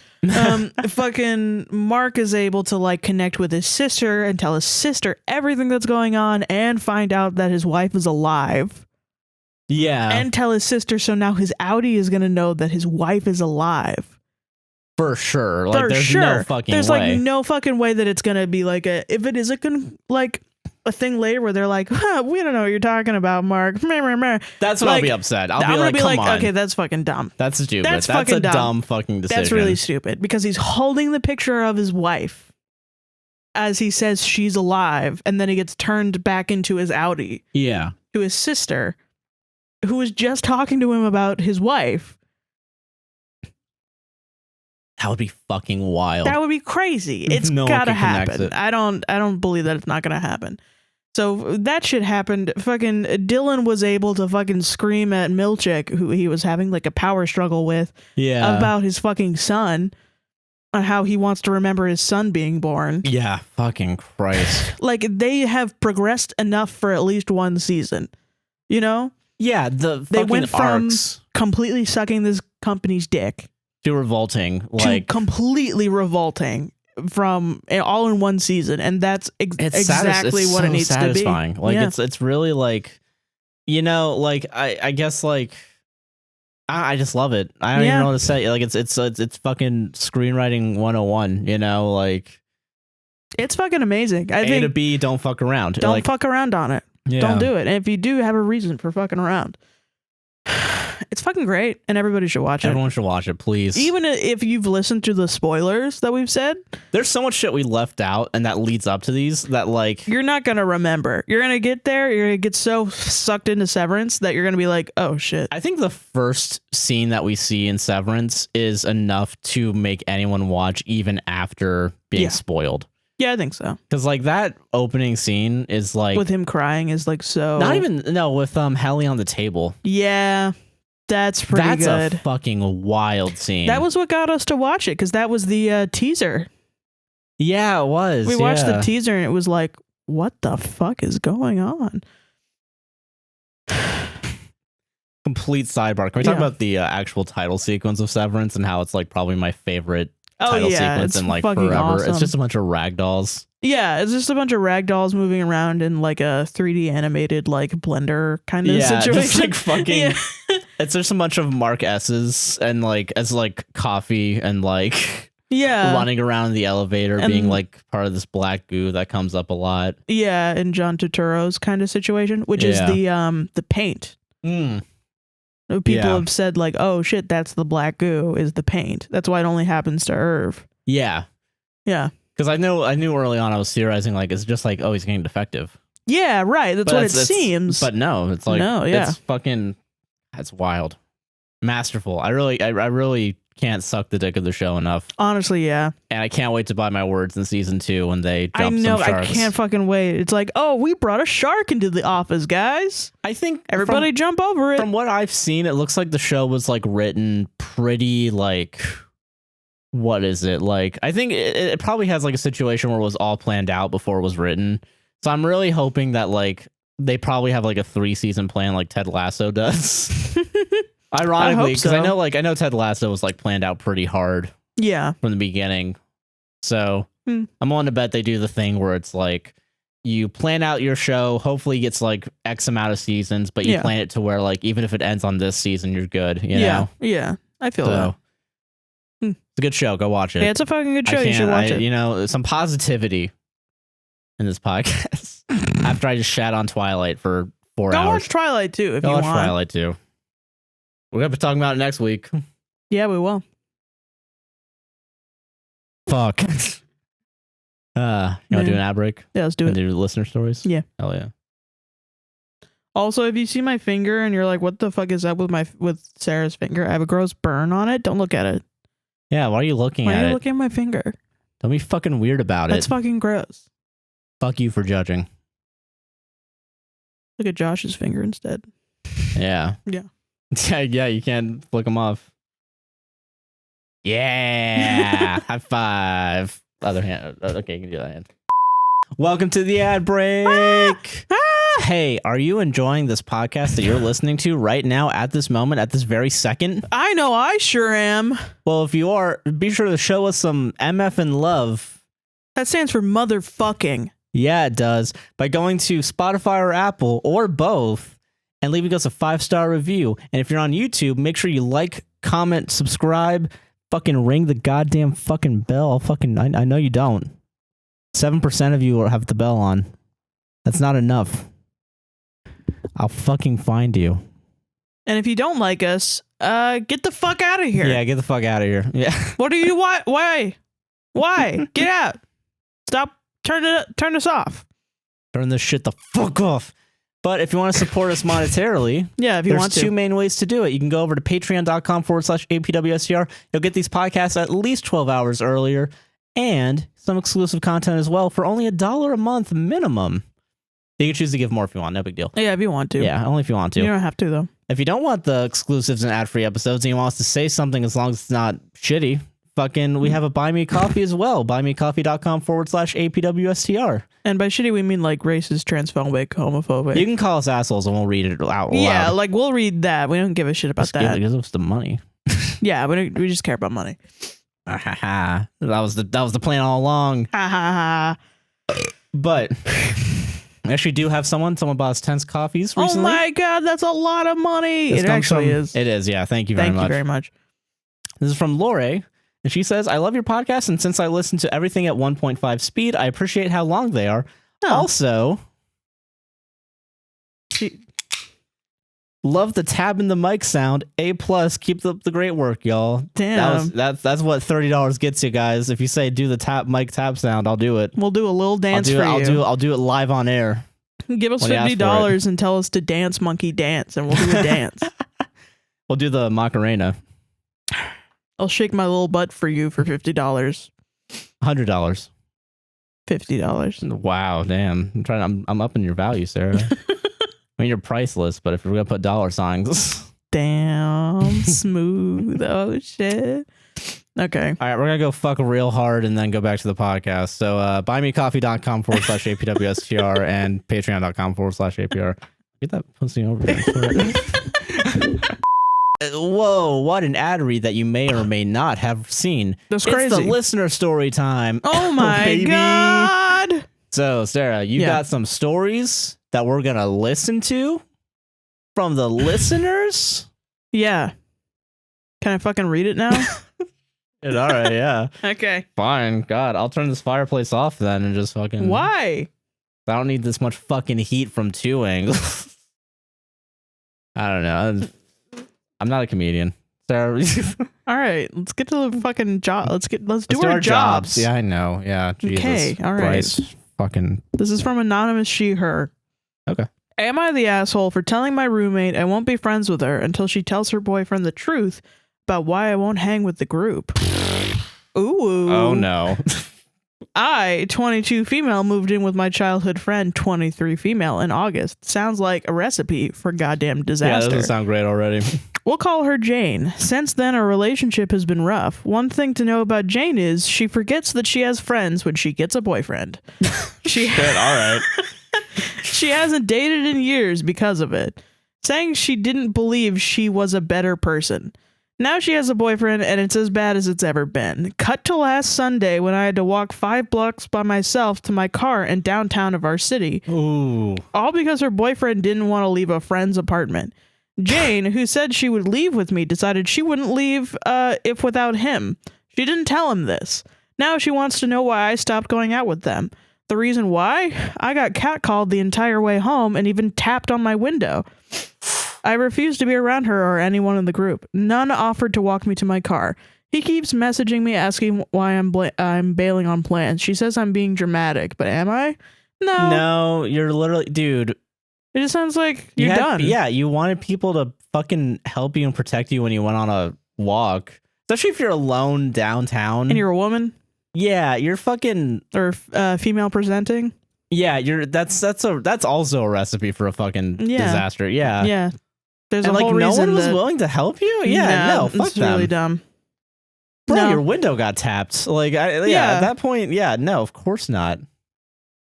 And I know exactly these types of people. If you told them that, they'd be like, well, I'm not the one who did that. I can't control that, blah, blah, blah. I mean, yeah, you can control the likelihood of it happening if you're I mean, that's like the whole reason why people tell you to travel in like groups of people. If you're outside and you're like public, yeah, there's safety in numbers. Yeah, exactly. Like as long like if you're alone, there's like more of a chance that like you're gonna get accosted because you're gonna be seen as like, I mean, I lack of a better way of saying this, like easier to accost, and easier to fucking like I mean, it sucks and it shouldn't happen in the first place, but since we live in this reality, you have to protect yourself. That's how the world is, man. Yeah. I don't know. I think you're these people hurt you and you're feeling hurt and you don't want to hang out with them anymore. And that's more not than fair. Yeah, that's not any sort of personal failing on your part. It's more just like a testament to their character. Yeah, no, fuck all of them, man. Like literally not. She couldn't tell her boyfriend, "Hey, I'll be right back." Or like, "Hey, can you come with me to walk my friend to the car?" Even with the stupid rules that like they made up, there's a way that they could have joined you to walk you 5 blocks. Yeah. 5 blocks is not that fucking much. No, like, come on. I mean, it's a long time to walk if you're alone at night. Yeah, like it's not a lot if there's a bunch of people together. Yeah, exactly. Every block is more dangerous, or possibly more dangerous, I guess. So like, yeah, I don't think you're the asshole either. No. I think you're just done. You need to find some better friends. Find some good friends. Jesus. Everyone just needs to find better friends, man. And people need to be better too. Like that's be better to your friends. Be better to your friends. If you feel like you're fucking up on them, look at why. Yeah, like shit. I don't know, man. It's just wild to me that like people just won't look out for friends. Like fucking dude, right? It's crazy. Oh, it's upsetting, man. Yeah. Solved it though. Fucking solved it. So, yeah. This next story comes to us from Cat Cooties. She, her. Cat Cooties. This cat has got cooties. All right. So I've been dealing with this issue going on since December 2021. My best friend, we are going to say her name is LC, has been with a guy who used to be my close friend, but now he and I don't speak. The reason he and I don't speak anymore is due to his anger and attitude, and with my BPD and sponge-like tendencies, I usually soak up his negative energy and habits, and it puts me in a bad mindset. He broke up with his ex before my friend Elsie in a very toxic way, and I began to realize maybe he wasn't who I thought he was. Okay. I started to see him treat Elsie in a very similar way that my abuser treated me, and I instantly began to become distant. Okay. Elsie begged me to speak with him and tried to suggest that he and I just needed to work out our differences. I firmly explained that he reminded me of my abuser and that I hoped that she would leave him soon. Things got worse, and my friend Elsie got pregnant by him. Oh my God. And as you can imagine, shit hit the fan. Yeah. He told her he was okay with her not wanting to keep the baby and that he would even help pay for the operation. Okay. Funny enough, her schedule to remove the cells is on my birth date, February 24th. Oh, okay. Well, here we are. Here these 2 weeks and 3 weeks ago, he broke up with her. Elsie called me telling me what he told her. She claimed he was calm but crying, saying that he didn't want to do this. He offered her a place to still come visit, and they still slept in the same bed. It seemed like they were going to work on the relationship, so I thought. Okay. 2 nights ago, Elsie calls me crying, telling me he cheated on her and lied about everything. Okay. He had apparently been sleeping with the mother of his children, who he constantly claims he despises and always prays for her downfall. When he and I were talking on a day-to-day basis, if he even mentioned the mother of his children, he would go on a tangent for at least an hour and a half.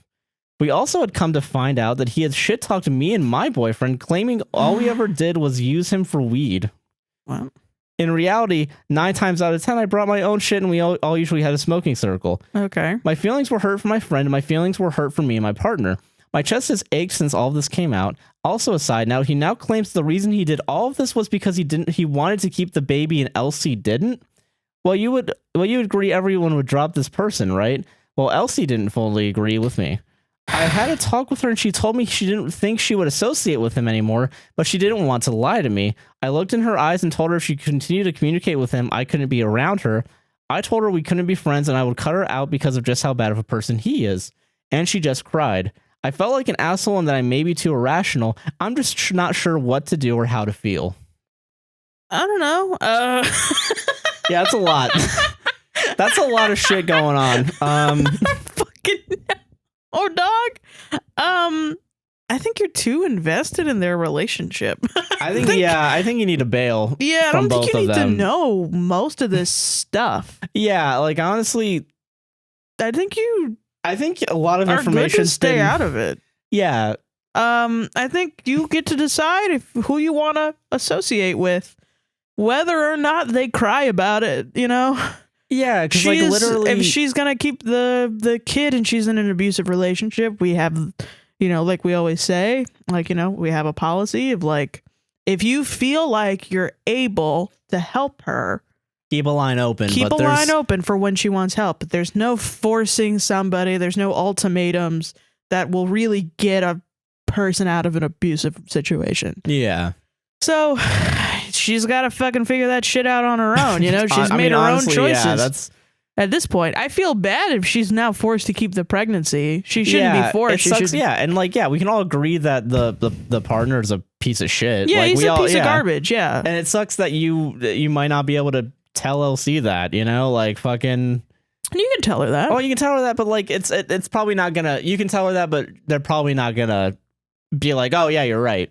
Well, you know, I mean, she like already has told her, like, yeah, I think he's a piece of shit. And LC has been like, yeah. That's the thing. That's what I mean. Yeah, it's like literally. Yeah, but like I might go still hang out with him. Like, what if like we slept in the same bed again? Like at that point, that's her own. Like, you know, that's for their own fucking thing. If you continue associating with her and she continues associating with him, you're not going to hear the end of it, and you're going to get caught up in it. You're gonna get caught up in it, and then you're gonna be triggered by it too. If your abuser is very similar to exactly, and I think it's a boundary you can set with her of like, hey, listen, we can be friends as long as you don't talk about your boyfriend or talk about this guy, and don't. I don't really want to fucking hear it. Yeah, I don't. And if you can't do that, we can't be friends. Yeah, and also like fucking. I think that's fine. Like also like there's a lot of shit you just shouldn't have known. Yeah, that's a lot of really personal things that you probably shouldn't have known. For a lot, it's been dumped on you, and like fucking, you shouldn't know all that stuff or be like overly interested in that stuff. You know what I mean? So it just sounds like her life's a goddamn mess right now. Yeah, and she's fucking around with this guy. But you got to put yourself first. Sadly, like not sadly, but like you have to protect yourself because you do. you're not an asshole for doing that. Like, you know, for not being a goddamn saint. Yeah. I mean, I think everyone that most people that like, I think write into us want to be a good person and try to help people. But there's a point where like you have to like just be like, if I keep helping you, I'm not going to be able to help myself anymore. Right. And you gotta find that would line. hurt me. You can't set yourself on fire to try to keep somebody else warm. Yeah. You can't do that. Simple as that. So, I mean, yeah, yeah. A lot of shit you don't have to deal with. Yeah. But if you feel comfortable, leave the line open. But if you don't feel comfortable, don't beat yourself up about it. Yeah. Like, honestly, that's, I think a lot of people would have left already way earlier. Yeah. So especially, I mean, listen, good on you for trying to be a good friend and a good person, but like, sounds like a lot. Sounds like a lot. Yeah. Yeah. So, not the asshole. No, not the asshole. I don't think so. And, solved it. We fucking solved it. Oh, yeah. Now I'm going to cozy up by the fireplace while Sarah says her next story. This is from Ghost. He, she. Fuck yeah. Am I the asshole for not letting my brother learn instruments? All right. Me, 15 male, and my brother, 18 male, are very big into art. I am more on the music side, and he is more on the painting/designing side. He does art similar to Keith Haring. Recently, he's wanted to learn guitar, and he's been looking at different ones online. He asked me if I was okay with him learning guitar, to which I said that I would prefer if he could stay away from instruments, and explained why he was okay with it. And he was okay with it. I want to make this clear about why on here too. Music is the one thing I am good at. I'm not in school for mental health reasons, and I'm not good at any of my subjects apart from music. Playing instruments is what I'm known for at school and among my family. Music is also the one thing that keeps me connected to my dad, who I've not seen in 6 years and most likely won't see again. I thought after saying no, that would be the end of it, but I came home from a walk and found him in my room playing my guitar. I asked him what he was doing and admittedly overreacted a little. I've never really had good anger control. He got pissed and started shouting about how it's selfish of me to not let him learn any instruments, and how because he's agoraphobic and can't leave the house, it's unfair. I told him that he had done the same thing to me when we were younger multiple times, which he denied and said that I was making up stuff to make him seem bad. He used to refuse to let me do things because he liked doing them. He also got annoyed when I was diagnosed with autism and ADHD because he also has them and thought I faked it to copy him. Jesus. Now, he won't stop giving me shit for not letting him learn any instruments and keeps calling me a spoiled brat. My family thinks that I should apologize and let him borrow my guitars, but I just can't let go of the one thing that I actually enjoy anymore. Am I the asshole? So, okay, so I think this is a complex situation. Yeah, I don't know. There's a lot of... This is... I think it's natural to feel this way. Yes. I'm not going to deny that. That is 100% a... I felt this way. I think everybody has felt this way, especially when they were younger. You know what I mean? I think that music is very important to you, and you have this sort of competitive relationship with your brother where you both have to like find different things. And the idea of your brother picking up something that is mostly your thing and possibly, I don't know, maybe being better at it, or, you know, becoming the thing that is like, oh, he's the guy that also does music, you know, could be like hurtful. I get that too. Yeah, no, I definitely understand that. I think forbidding him from ever playing an instrument, though, is not the right way to go about it. I think you have to tell him how you feel about it. Yeah, I think, yeah, because like I get that like your brother did that to you when you were younger, but and it's like that's because that's what younger people do. Yeah, and like if that was like when you were younger and like fucking I can only imagine that like your brother was probably around the same age actually. Yeah, because like, you know, three years apart if you were younger. Yeah, like if you were 12 and he was 15, even younger than that, like that makes sense. Yeah. Yeah, you know, so like I mean, I think that's still like, I mean, it's shitty. I'm not going to say that's not shitty. I think it's very like, in a perfect world, you should be able to just do what you want. And I get like you shouldn't have been told not to do things just because your brother did it. But just like you shouldn't tell your brother not to do things just because you do it. That's the thing. Yeah, that's and it. like, It has to be like consistent. Because like think about how you felt when he said that you were faking your diagnosis. That's awful. That must have felt really bad. Fuck that. Yeah. Fuck your brother for that. Yeah. Because that's. But so now you have to say, well, do I want to make somebody else feel bad like that? And you shouldn't. Well, that's my personal opinion. Is that well, that's the thing. Yeah, like I think we talk a lot about like trying to take the high road as much as possible. Sometimes you don't need to. I think this is a situation. There's some things where it's like, all right, come on, you don't need to. But like, I mean, you know, this is one of those learning experiences where you can go to your brother and say, "Listen, this is the reason why I'm a little sensitive about this.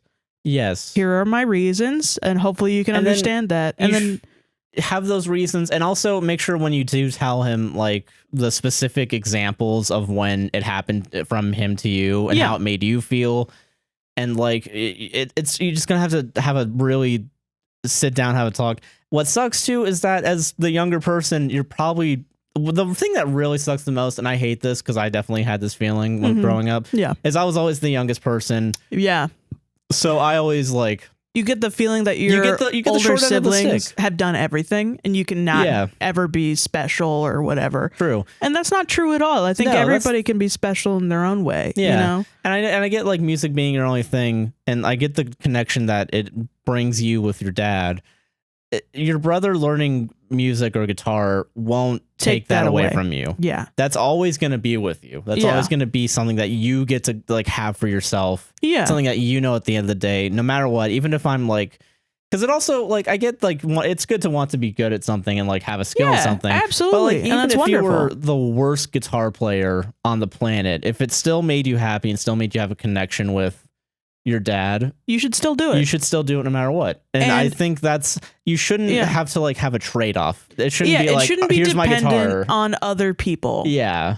I think it's I think you can say also like, hey, listen, I said not to do this and you said it was okay. I think your brother did mess up a little bit in that. Well, yeah, because your brother basically he didn't tell you his real emotions about it. Yeah, so which I mean, and you know, emotions can change too. He might have been fine with it before and then got, you know, and just didn't tell you that like, hey, you know what, I've been thinking about, and actually so no. instead of doing the hard part of actually telling how he went behind your back, which you can be upset about that. Yeah, you can be upset about that. That's something that is absolutely like that would make me upset too.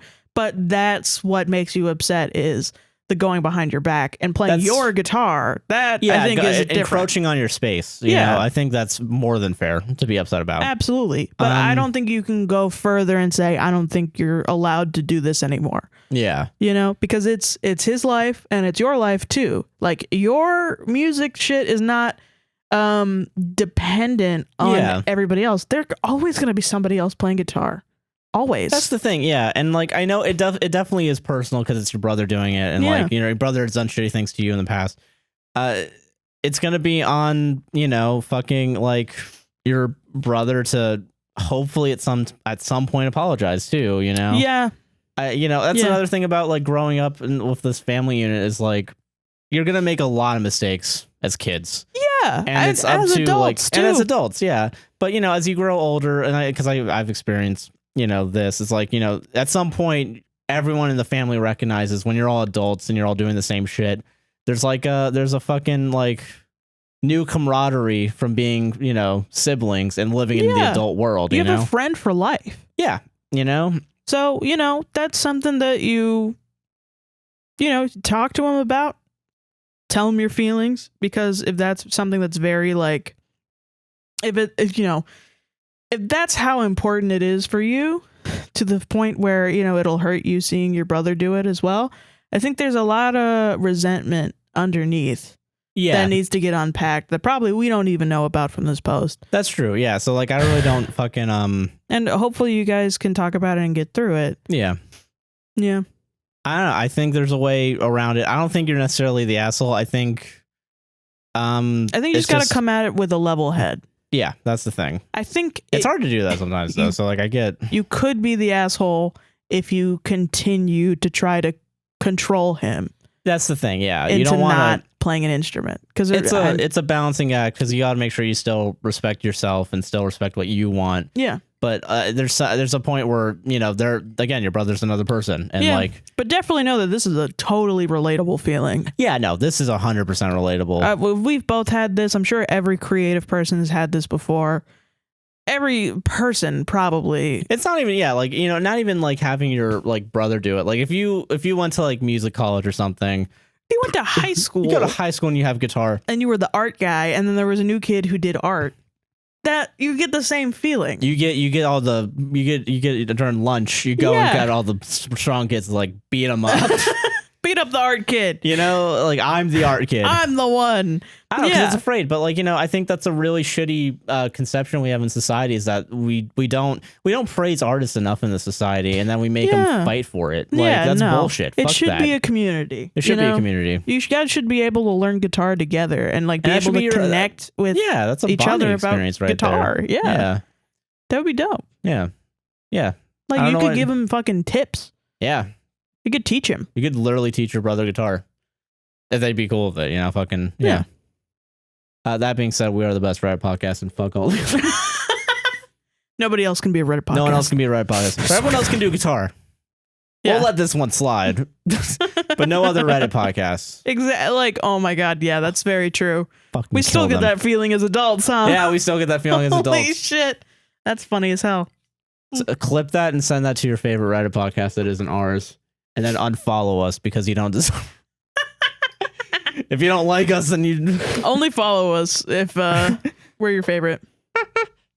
If you're not with me, then you're my enemy. Exactly. Anakin Skywalker before he became Darth Vader. 2021. He could have just said against me, and it would have went hard.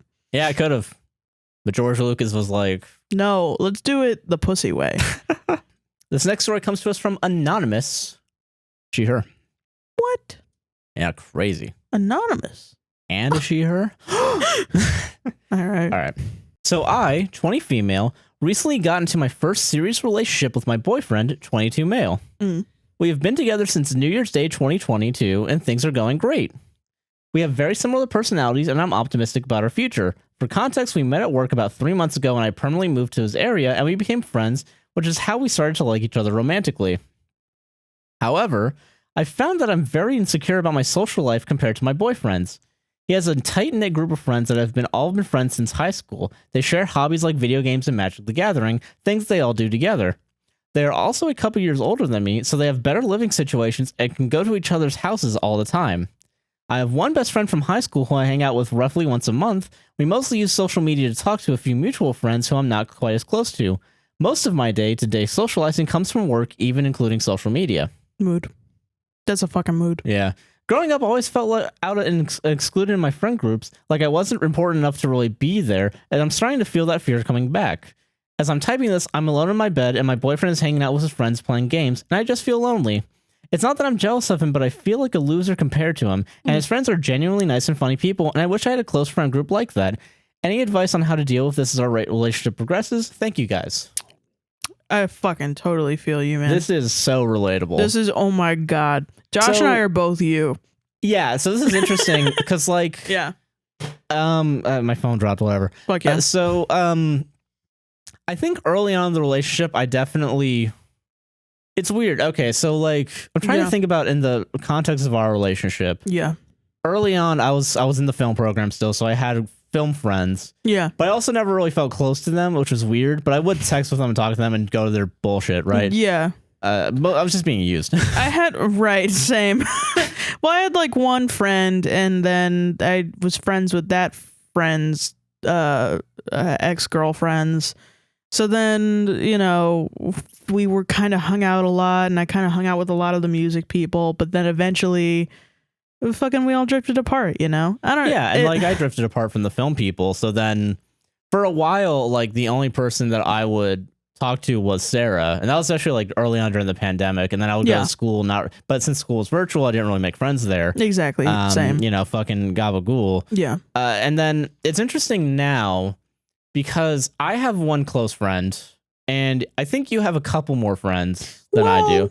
But then you don't really like. They're not. I guess they're not close. Like I text more often than Sarah does with that one person, but you have more overall people. You know what I mean? Well, I had a group of friends from college that was very tight knit, and then just sort of things happened that fucking led to us not being friends. And then sort of just, I think with COVID and with growing up and getting your degree and getting a job and, you know, life events like fucking getting married and yeah, like, you know, like things happening, careers forming, everyone lives drifts apart. You know? Yeah, pretty much. I mean, I don't know if I would say that we're all fully drifted apart, but we definitely don't hang out like we did back then. Oh no, yeah, and like so now my situation is more like yours, and even, you know, when it used to be like your boyfriend's way back when.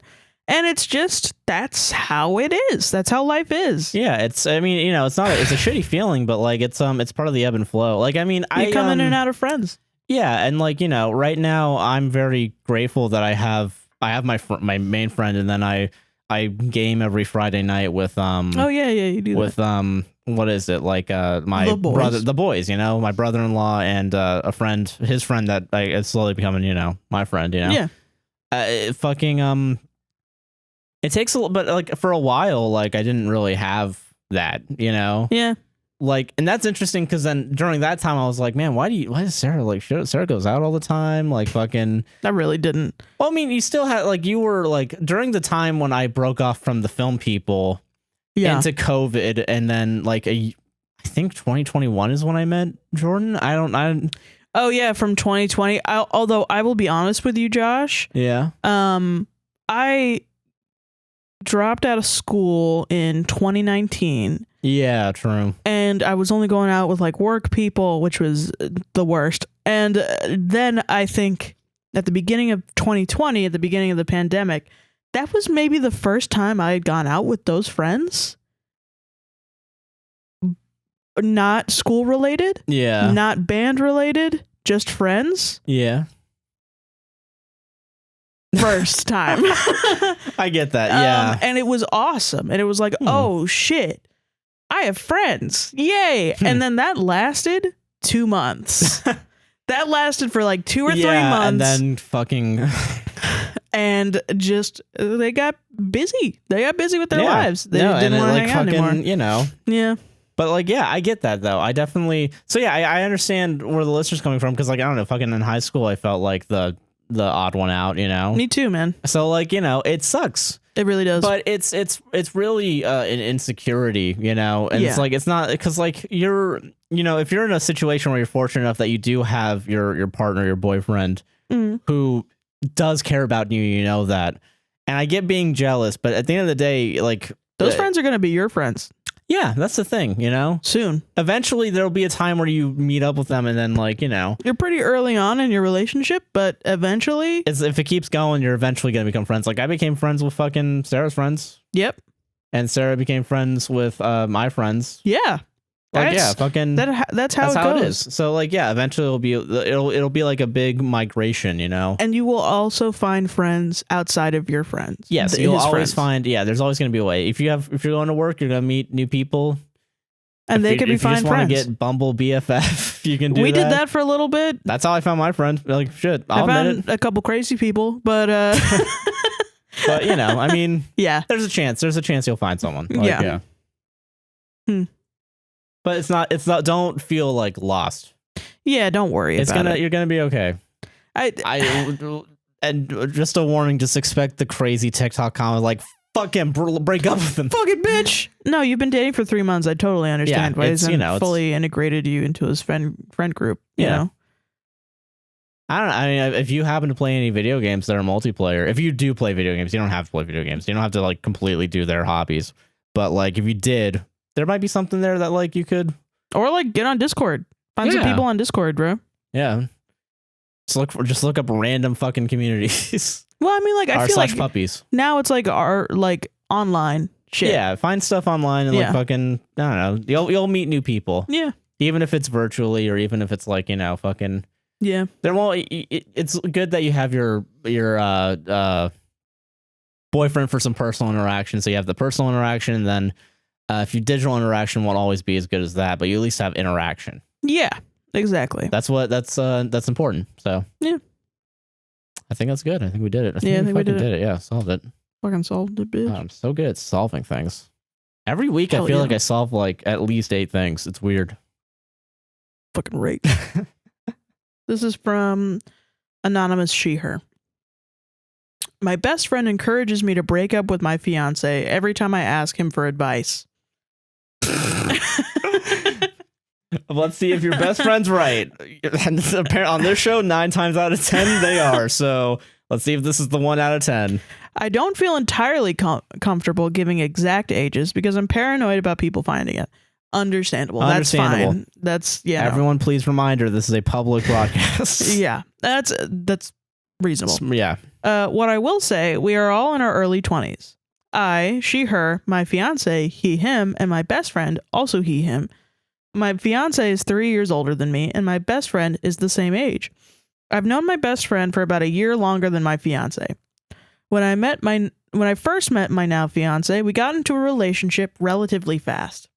It was my first serious relationship after a big death in my life, only about 2 weeks later. And admittedly, I had some trouble with dealing with all the big emotions in my life at the same time. The first 4 months or so were rocky, but afterwards things were amazing. I love this man more than I've loved anyone, and when he proposed in January, I obviously said yes. My best friend has only spoken to my fiance a handful of times, and all those times seem to have gone well. They have very different senses of humor, so I never expected them to get close. In fact, my best friend doesn't seem to have much of an opinion on my fiance at all, and will avoid talking about him unless I explicitly bring him up. However, I am not the most experienced in relationships, and every now and then my fiance and I would fight. We've only ever had big fights about 3 times, and each time I've turned to my best friend for advice. My best friend always seems to take the most extreme approach to the problem. If it's not worth one fight, it ain't worth nothing.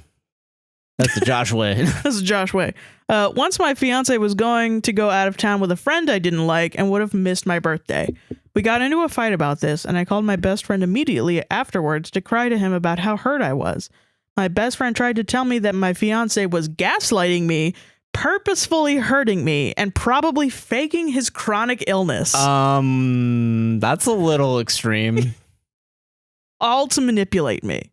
He told me I needed to cut my ties with my fiance immediately. The next day, I had a talk with my fiance and told him how much that hurt me. He understood and genuinely apologized and didn't go out of town. Okay, well, It sounds like a cool guy. Yeah, seems like a nice guy, yeah. This would be so fucking wild if somehow, like... The best friend's right. So far it doesn't seem like it, but like, No, if like I don't think underneath, so. like, all right, I just gotta do this one thing for her to like... And then she thinks I'm a good guy forever. No, that's usually not. I trust her that's that not she how knows it's gonna be, yeah. her fiance. To clarify, this was not one of the big fights. Those ones are rather personal. I don't feel comfortable sharing. Fair enough. But it's still an example of my friend taking an extreme stance. It's pretty extreme. That's a very extreme stance, yeah. I don't really know what to do about this. My best friend is obviously someone that means a lot to me, but he suggests such extreme solutions for problems that I only need to talk to my fiance about. Only extreme solutions for problems that I only need to talk to my fiance about. I want him to be involved in my wedding and my life. Should I just stop asking him for advice? Yeah, he's just bad at honestly, advice. Yeah, that's really weird. Either he's secretly in love with you and is like, break up with your this guy listens to Tame Impala on repeat. break You know up what with I'm your saying? fiance, do it. And you should cut ties with him, or he's just not very good at giving advice and seeing the other side of situations. Sometimes there are a lot of people that hear a person that they love talking badly about, or like saying things, and like sometimes when we're upset we'll kind of say like, my boyfriend, he got real mad at me and then he said this and he said that and it was really hurtful and blah blah blah, And then everyone in their armchair is like, yes, male set him on manipulator. fire. He is the devil incarnate. But no, people just make mistakes. Yeah. And It is very weird that there's an extreme to this. I really... There are very few mistakes that happen very often that are big enough to warrant cutting ties. The most with extreme someone. of measures. Yeah. Yeah. And I don't think if you were able to talk to your fiance about it, and he was like, "Oh shit, that totally makes sense. Makes sense to me. I understand. It was like a miscommunication, or like maybe he thought, I don't know how long you guys been dating. There wasn't a thing in there. Sometimes when you've been dating for a long time, it's like, oh, whatever, it's just a birthday. It's not really that big a deal." Or maybe he doesn't think his birthday is a big deal. So he was like, oh, she probably doesn't think her birthday is a big deal. This could be like a miscommunication. And it could sound bad on paper, like really bad. But it's probably just like oh shit, you want to do stuff for your birthday? That makes total sense. Let's do it. Whatever. Yeah. That's fair. Yeah. Everyone is allowed to make mistakes, you know? Yeah. I will say it's very like... Luckily it got fixed too. Yeah, and the only thing I could think of, and I'm doing the benefit of the doubt thing just to be like safe. Mm-hmm. What your best friend should do, if all of this is true, right, is give like the most specific examples. This is how we know that's not as big of a deal. Is like you need to like have a lot more evidence to bring up the fucking like people that are in relationships where they do need to cut ties can't. Like, they're just like, yeah, my boyfriend, I really love him, but my best friend thinks that he wants that I should break up with him. But like, all he does is beat me. Like, that's the situation. If your best example is going out on a trip and then quitting that trip to be with you instead of going on the trip, you're probably fine. Yeah, I think you're fine. Yeah, your best friend's just a fucking... He's just weird. He's either being weird and he's been in love with you this entire time, and just hasn't. Which could happen, or also just could be bullshit. Yeah, it just could be fucking. Yeah, he just could be bad at advice. Yeah, not everyone can be skilled as us. True. But yeah, then just don't go to him for advice. Find somebody else. Yeah. You can still be best friends with them, but just like Yeah, he can still go to your wedding and be in your life. Yeah, but just like just be like, yeah. That'd be so funny. Rushes the fucking stage like, I object. This man's a gaslighter. He's been faking his chronic illness. That's crazy. That's wild. That's a crazy thing to say. I'm telling you, man. Too much Tame Impala does crazy shit to a MFer. That's the thing that I'm sus about. I'm like, why doesn't he ever ask you about your fiance? Yeah. Why does he not talk about your fiance? And why does he not have an opinion? Like, I don't know how long you guys have been dating. This is like the comedy movie scene where it's like the fiance is like really cool to everybody except for the best friend. Right. And then no one's gonna fucking believe you. I'm going to ruin this woman's life. Yeah, if that would be the chances of that happening are like 1 in a goddamn million. You're probably gonna get struck by lightning first before that happens. Yeah, but like it's just funny to think of what if, you know? Yeah, but then that's also like why you need to not go to your friend for advice, because whether or not he's good meaning, it puts those thoughts in your mind. Yeah, and having those negative thoughts, it's gonna impact you. Yeah, it's gonna impact you, and it will impact your relationship, which that's a no-go. Yeah, of course. Don't do that. Fuck that. Yeah. So you got to go to somebody else that is going to be impartial. Yeah. Our fucking Google Forms are always open. Don't say that. We have 119 fucking stories. We go through max 10 a day. Just tell your boyfriend. Listen, I know we're fighting about this. We got to put this on hold until APWSTR gets to it. All right. So we got to wait for 2 months. 2 fucking months. 2.5 months. We got to wait 2.5 months. No, a month has 4 weeks in it. 3 months. We got to wait 3 months for APWSTR to get to our problem. All right. I just put it in there. Meanwhile, the best friend's like, turning on the lampshade on and off. Yeah.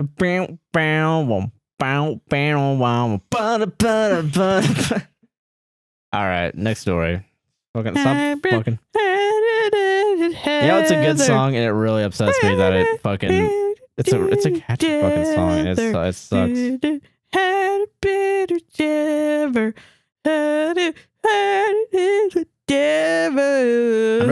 person listens to 1.5 speed. All right. Yeah. Fucking next story, baby. This next story comes to us from Ambrosia. Fucking sweet ass band, dude. Fucking awesome band, baby. She, her. Nice. That's a cool ass name, man.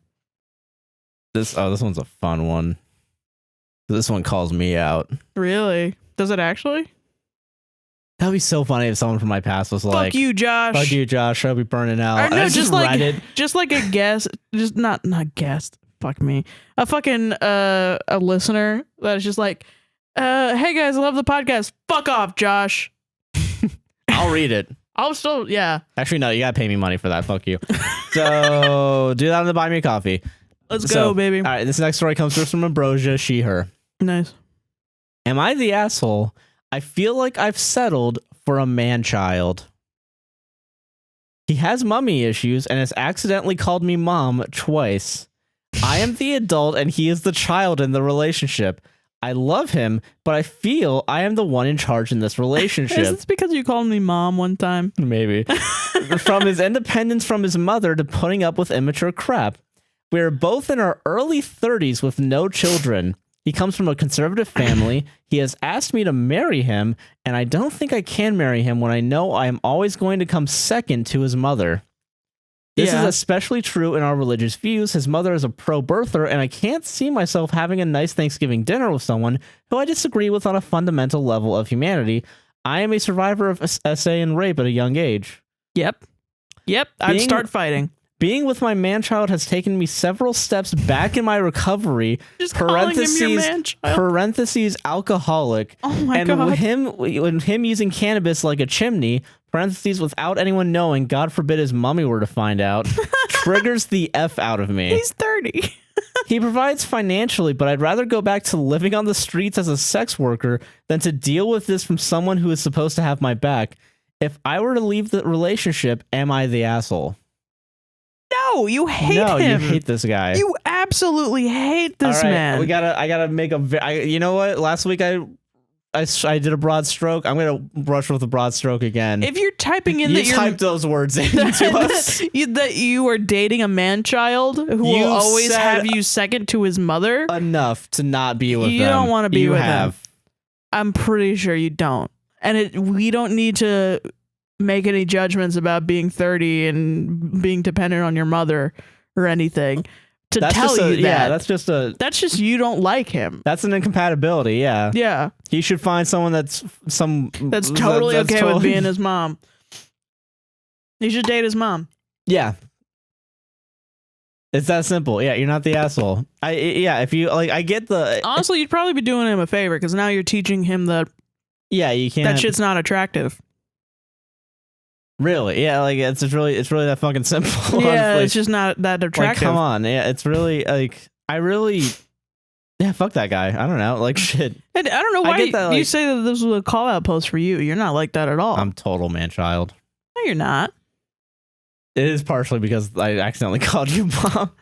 So, okay, I was making a joke about my mom, and I accidentally called Sarah my mom. And a weird slip of the tongue. It was funny as fuck. Yeah, because I'm fucking. I honestly think I'm dyslexic in some way, but like, probably I wouldn't be surprised. But like, you are independent from your mother. You're not calling your mother every 2 seconds. You're not keeping secrets from your mother.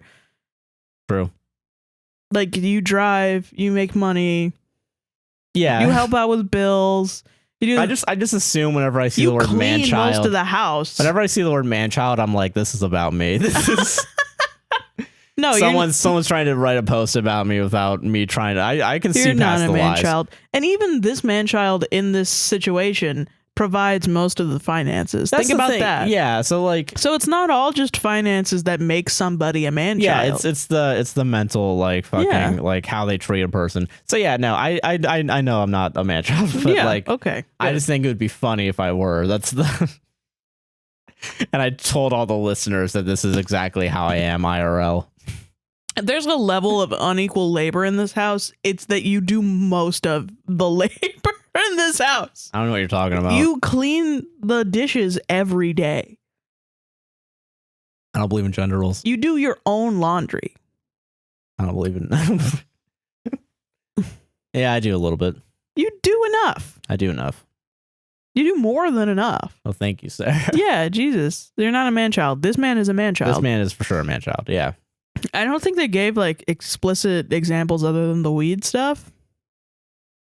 I mean, listen, it's a free country, But, like, smoke if weed, it's but, like, come on. Driving like, you into alcoholism? Then I think you need to leave. And you're referring to him as your man-child? And, yeah, the mom thing sounds like, to me, even if he was perfect, I think I would leave anyway. Yeah, that's a little... That's like... That's some sus shit. I wouldn't be able to be in the same room with her. Unless you're into that kink, but I assume you're not. Well, no, like the mom being Oh yeah, being a pro-birther, yeah. Pro-lifer. I don't. Yeah, fuck them. Fuck that. I could not deal with that. Yeah, you don't have to deal with that shit. You know, that would be a situation where I'd be like, I literally cannot talk to your mom, and I'm never gonna talk to your mom ever again. And you would just have to be okay with it, or you would also have to be like, yeah, I'm never talking to my mom. That's true. Yeah. So, yeah, not the asshole. Yeah. Fucking break up. Break up with him. Fucking leave. You know, usually we try not to do the harsh answers, but that's the reality of the situation. Make break an up. exit plan. You know, Make an exit plan. Get yourself out safely. Yeah. Siphon off. Round up all of his purchases and send it to your bank account and go back into sex work if you can do it safely. You know, if you can do it safely, yeah, I say do it. Yeah. Sex work is work. Fucking don't be ashamed sex work of it. is work. If you can do it safely, fucking do it safely. Yeah. The internet, baby. Fucking the internet, baby. OnlyFans. Do an OnlyFans. Call yourself mommy on your OnlyFans page. You have the power now. You can weaponize Do what that. he has done to you. And then when he finds it and he's like, what the fuck? Be like, well, if I'm going to fucking take care of you, I got to take care of everybody else on the internet too. Fuck yeah. I've solved it. Fucking solved it. Wow, we convinced someone to break up and also start an OnlyFans. We're getting better every podcast, baby. No, that's the fucking perfect answer to everything. God. That's just gonna be my default 2 answer. Break up and start an OnlyFans. Make that shmoney. Capitalism's good. Are you fucking ready for the last one? Ready for the last one. It's from Lil T. Lil T. She, her. Cool. Am I the asshole for not inviting a best friend to a concert? We were a group of 4. Sammy, 20 female. Avocado, 20 female. Nice. Remy, 20 female. And 19 female. And I, 19 female. We had been friends since middle school. The problem started when Revy started ditching us for other people. It started a week or two before my birthday. Why does this always happen? Always on the birthdays. Like, if you're going to do some fuck shit, wait a couple weeks. Yeah, come on. Wait like a month or 2. There were 3 times that we had planned group hangouts, and she ended up hanging out with other people and didn't warn us that she wasn't going to show up. All right, well. So fucked. The one that bothered me most was my birthday. It was a small get-together, just my parents, 3 best friends, and my boyfriend.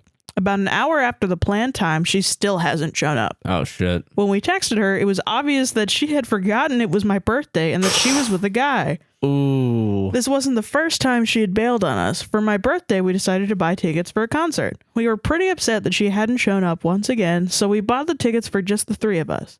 She apologized after and said she would try to do better. We hung out with her once before the concert, and she left early to hang out with her new girlfriend that we didn't approve of. We once again got upset, and it made us feel insignificant to her. We were tired of telling her what was upsetting to us, because it obviously wasn't doing much. Yeah, if you keep reminding them, and they keep doing it. Yeah. Yeah. As shitty as it sounds, we got so upset we didn't tell her about the concert. We let her find out through social media. Fuck yeah. In a way, we wanted her to understand how what she was doing was affecting us. I get it. She got very upset, and we tried explaining to her. She lashed out when trying to talk about it, which made it worse. She ended up leaving the group chat we were in, and we haven't talked since. I just find it funny that the friendship ended the one time we showed her how it felt, after months of trying to explain to her what she was doing was shitty. I mean, I get it. You know, is it a little petty? Yes. But also, like, if they've been doing it forever, pretty much, I get doing it once and then why people do this. Like, they're like keep stringing their friends along to be friends. You know what I mean? Yeah. And then they like go out and become friends with other people. And they don't ever say like, oh yeah, I'm just not coming. They like invite themselves to everything. And then just don't show up. Yeah. because another friend was doing something and I want to do that more. So like, just go out with your other friends and At say, that "Oh, I point, can't yeah. make it." just time manage at Just that point. time manage. Fucking, yeah, no. So yeah, I definitely get like doing what you did. I'm not gonna blame you. I'm not gonna high road you too much. Fucking. I mean, you could be high roaded. You You could know what be I mean? high-roaded, yeah. You've opened yourself up for high roading because you did the thing that they did that hurt you. And that's not always great, but It's I not get awesome. I get why you did it. But Yeah. it's I'm not gonna judge you for that. I won't judge you either. It's very like I think it's okay. I mean, other people are gonna make whatever they want about the situation. I don't think it's that big a deal. it's literally it's in between friends, and like one friend was pretty shitty, so you did something a little shitty back. And it wasn't And they like you lashed ruined out. her life or anything. Yeah, it's not like you're not attacking them. You just did what she did. Yeah. So like, I think everybody's fucking, done that when they're 19. High yeah. key. So like fucking, it's fine. Whatever. Fucking. Just fuck them. Just fuck them. Don't be friends with them. Yeah, don't worry about them anymore, man. You have your own friend group and just be cool. Yeah, you're fine. Just that person was kind of a dick. Yeah. Simple as that. Yeah. Free yourself from the chains of fucking Shitty shitty friends. That's the moral, everybody. We Yeah. did it. We found a moral. There's a common theme. But yeah, no, fucking yeah, no, definitely. Yeah, no, I don't think. I do think it is. I agree with you. I do think it's funny. It's a little funny. It's pretty fun. Pretty funny. Because they lashed out at you for doing the thing that they always do.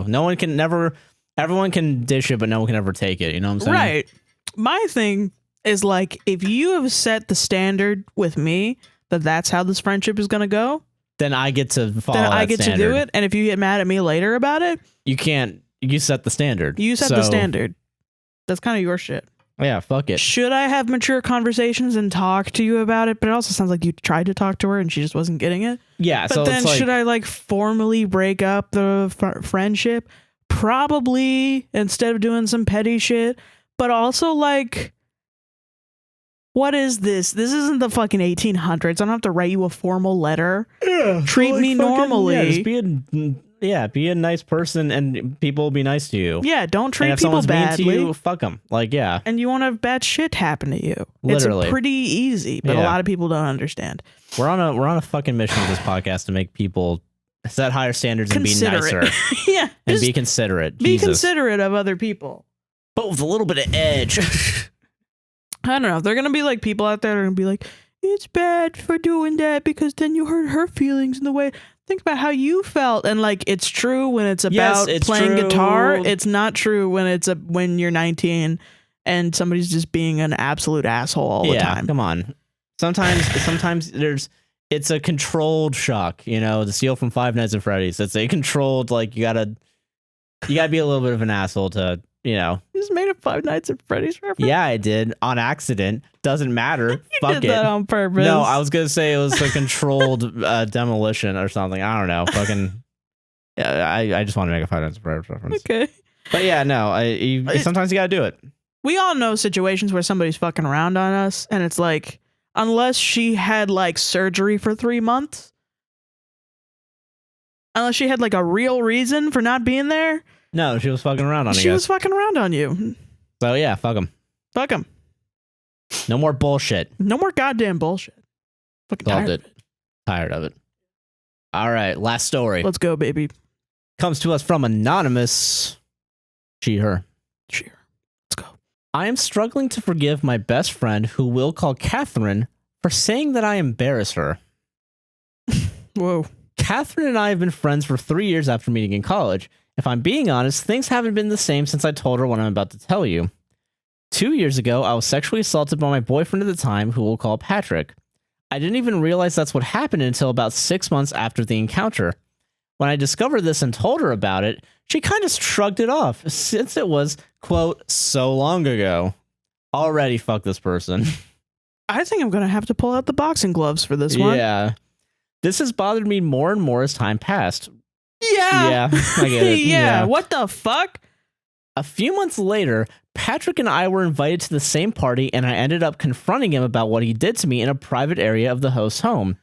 Catherine did not attend this party, which is important to know for later. I do not regret confronting Patrick because this is what I felt I needed to do in order to heal myself after something so traumatic. Yeah, and he's a fucking rapist. Yeah. It doesn't have to make sense to anyone else as long as no one is physically hurt and it ends up being helpful. Damn true. When I came back from the confrontation, other people asked what happened and I told them. I saw no reason to lie and didn't feel that he deserved protection. He's a monster. Fucking damn truth. Damn fucking truth. Talk yo shit. Yeah. Apparently, someone told Catherine what I did, and she just recently used this in a fight we had. She used this event as an example of how I've made her look bad over the years of our friendship. What? When I asked for more examples of how embarrassing I am, she didn't give me any. I am not usually one to fight with people unless I truly feel that I've been wronged. I've kept this to myself for now because I don't want to make anything worse, and I can't invalidate how she feels because obviously this is not fair. Yeah, you can. However, I feel that if she were truly my friend, she could see how hard this situation was for me and that I was just doing what I felt necessary to heal.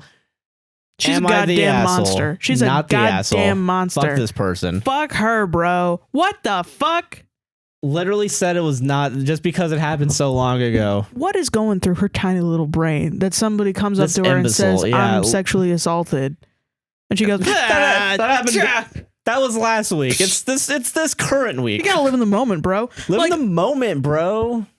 Fucking no. No, absolutely that's absolutely not. wild. You need to. This is a person you need to not be friends with because clearly they don't give a shit about you and how you feel and how you've been treated and how you've been.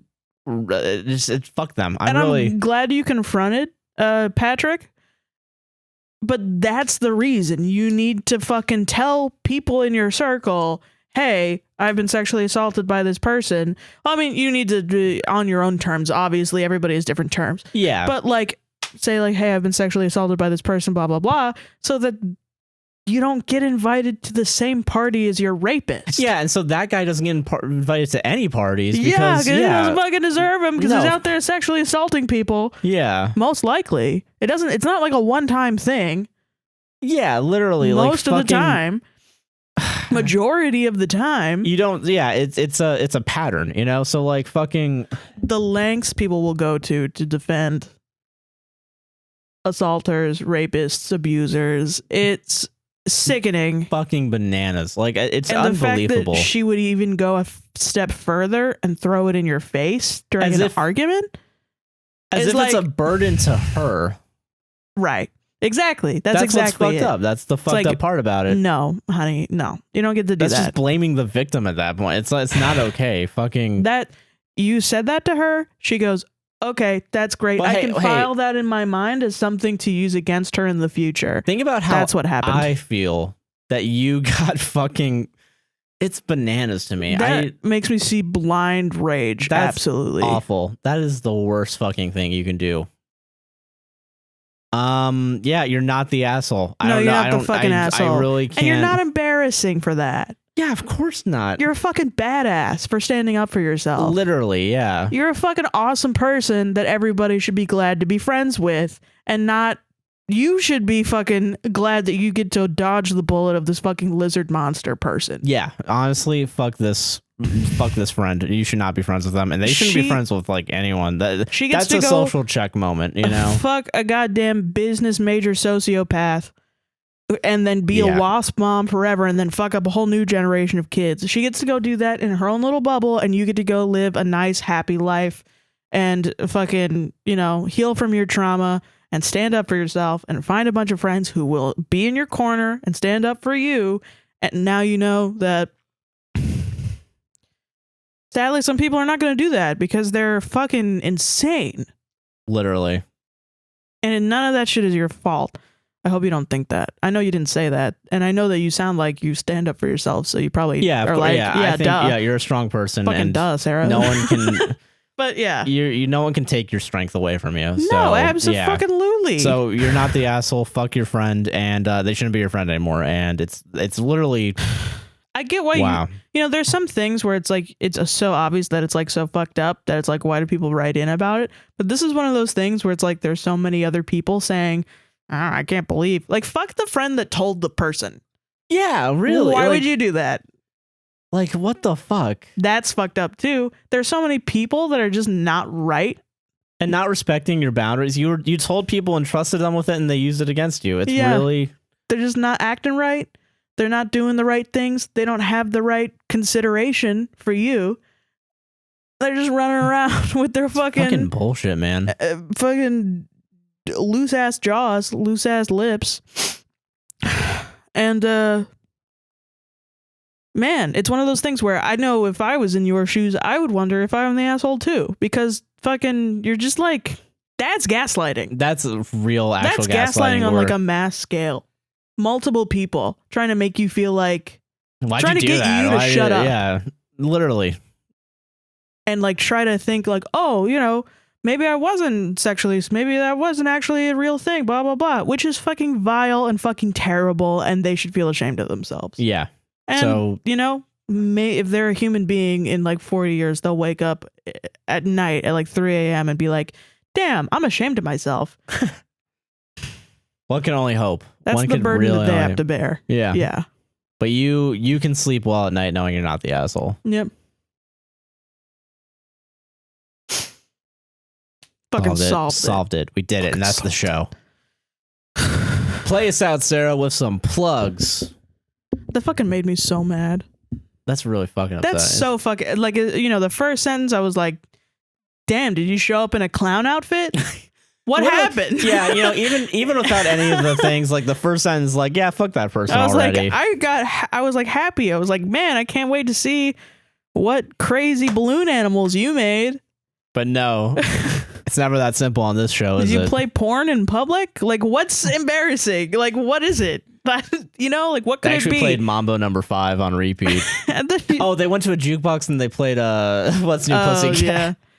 Fucking I was like, what could it be? What could it be? And then you said sexual assault, and I immediately was like, oh, I'm gonna get really mad. Yeah, because literally it's vile. It's the fucking worst. That's fucking vile. And if you want to see more vile things, you can follow me at SQUINTON271. That's SQUINTON271. I am Joshua Chinland on Twitter, a guy nicknamed JC on Twitch. APWSTR on Twitter, TikTok, fucking A Podcast Will Save This Relationship on all the podcast platforms. A Podcast Will Save This on Instagram and Facebook. And we'll eventually get merch back up. Someday. We're working on it. We got shit going on in our lives, all right? All right, fucking... Jeez. But yeah, APWSTR on Patreon and buy me a coffee as well if you want to support financially. That's the show, everybody. See ya. See you guys.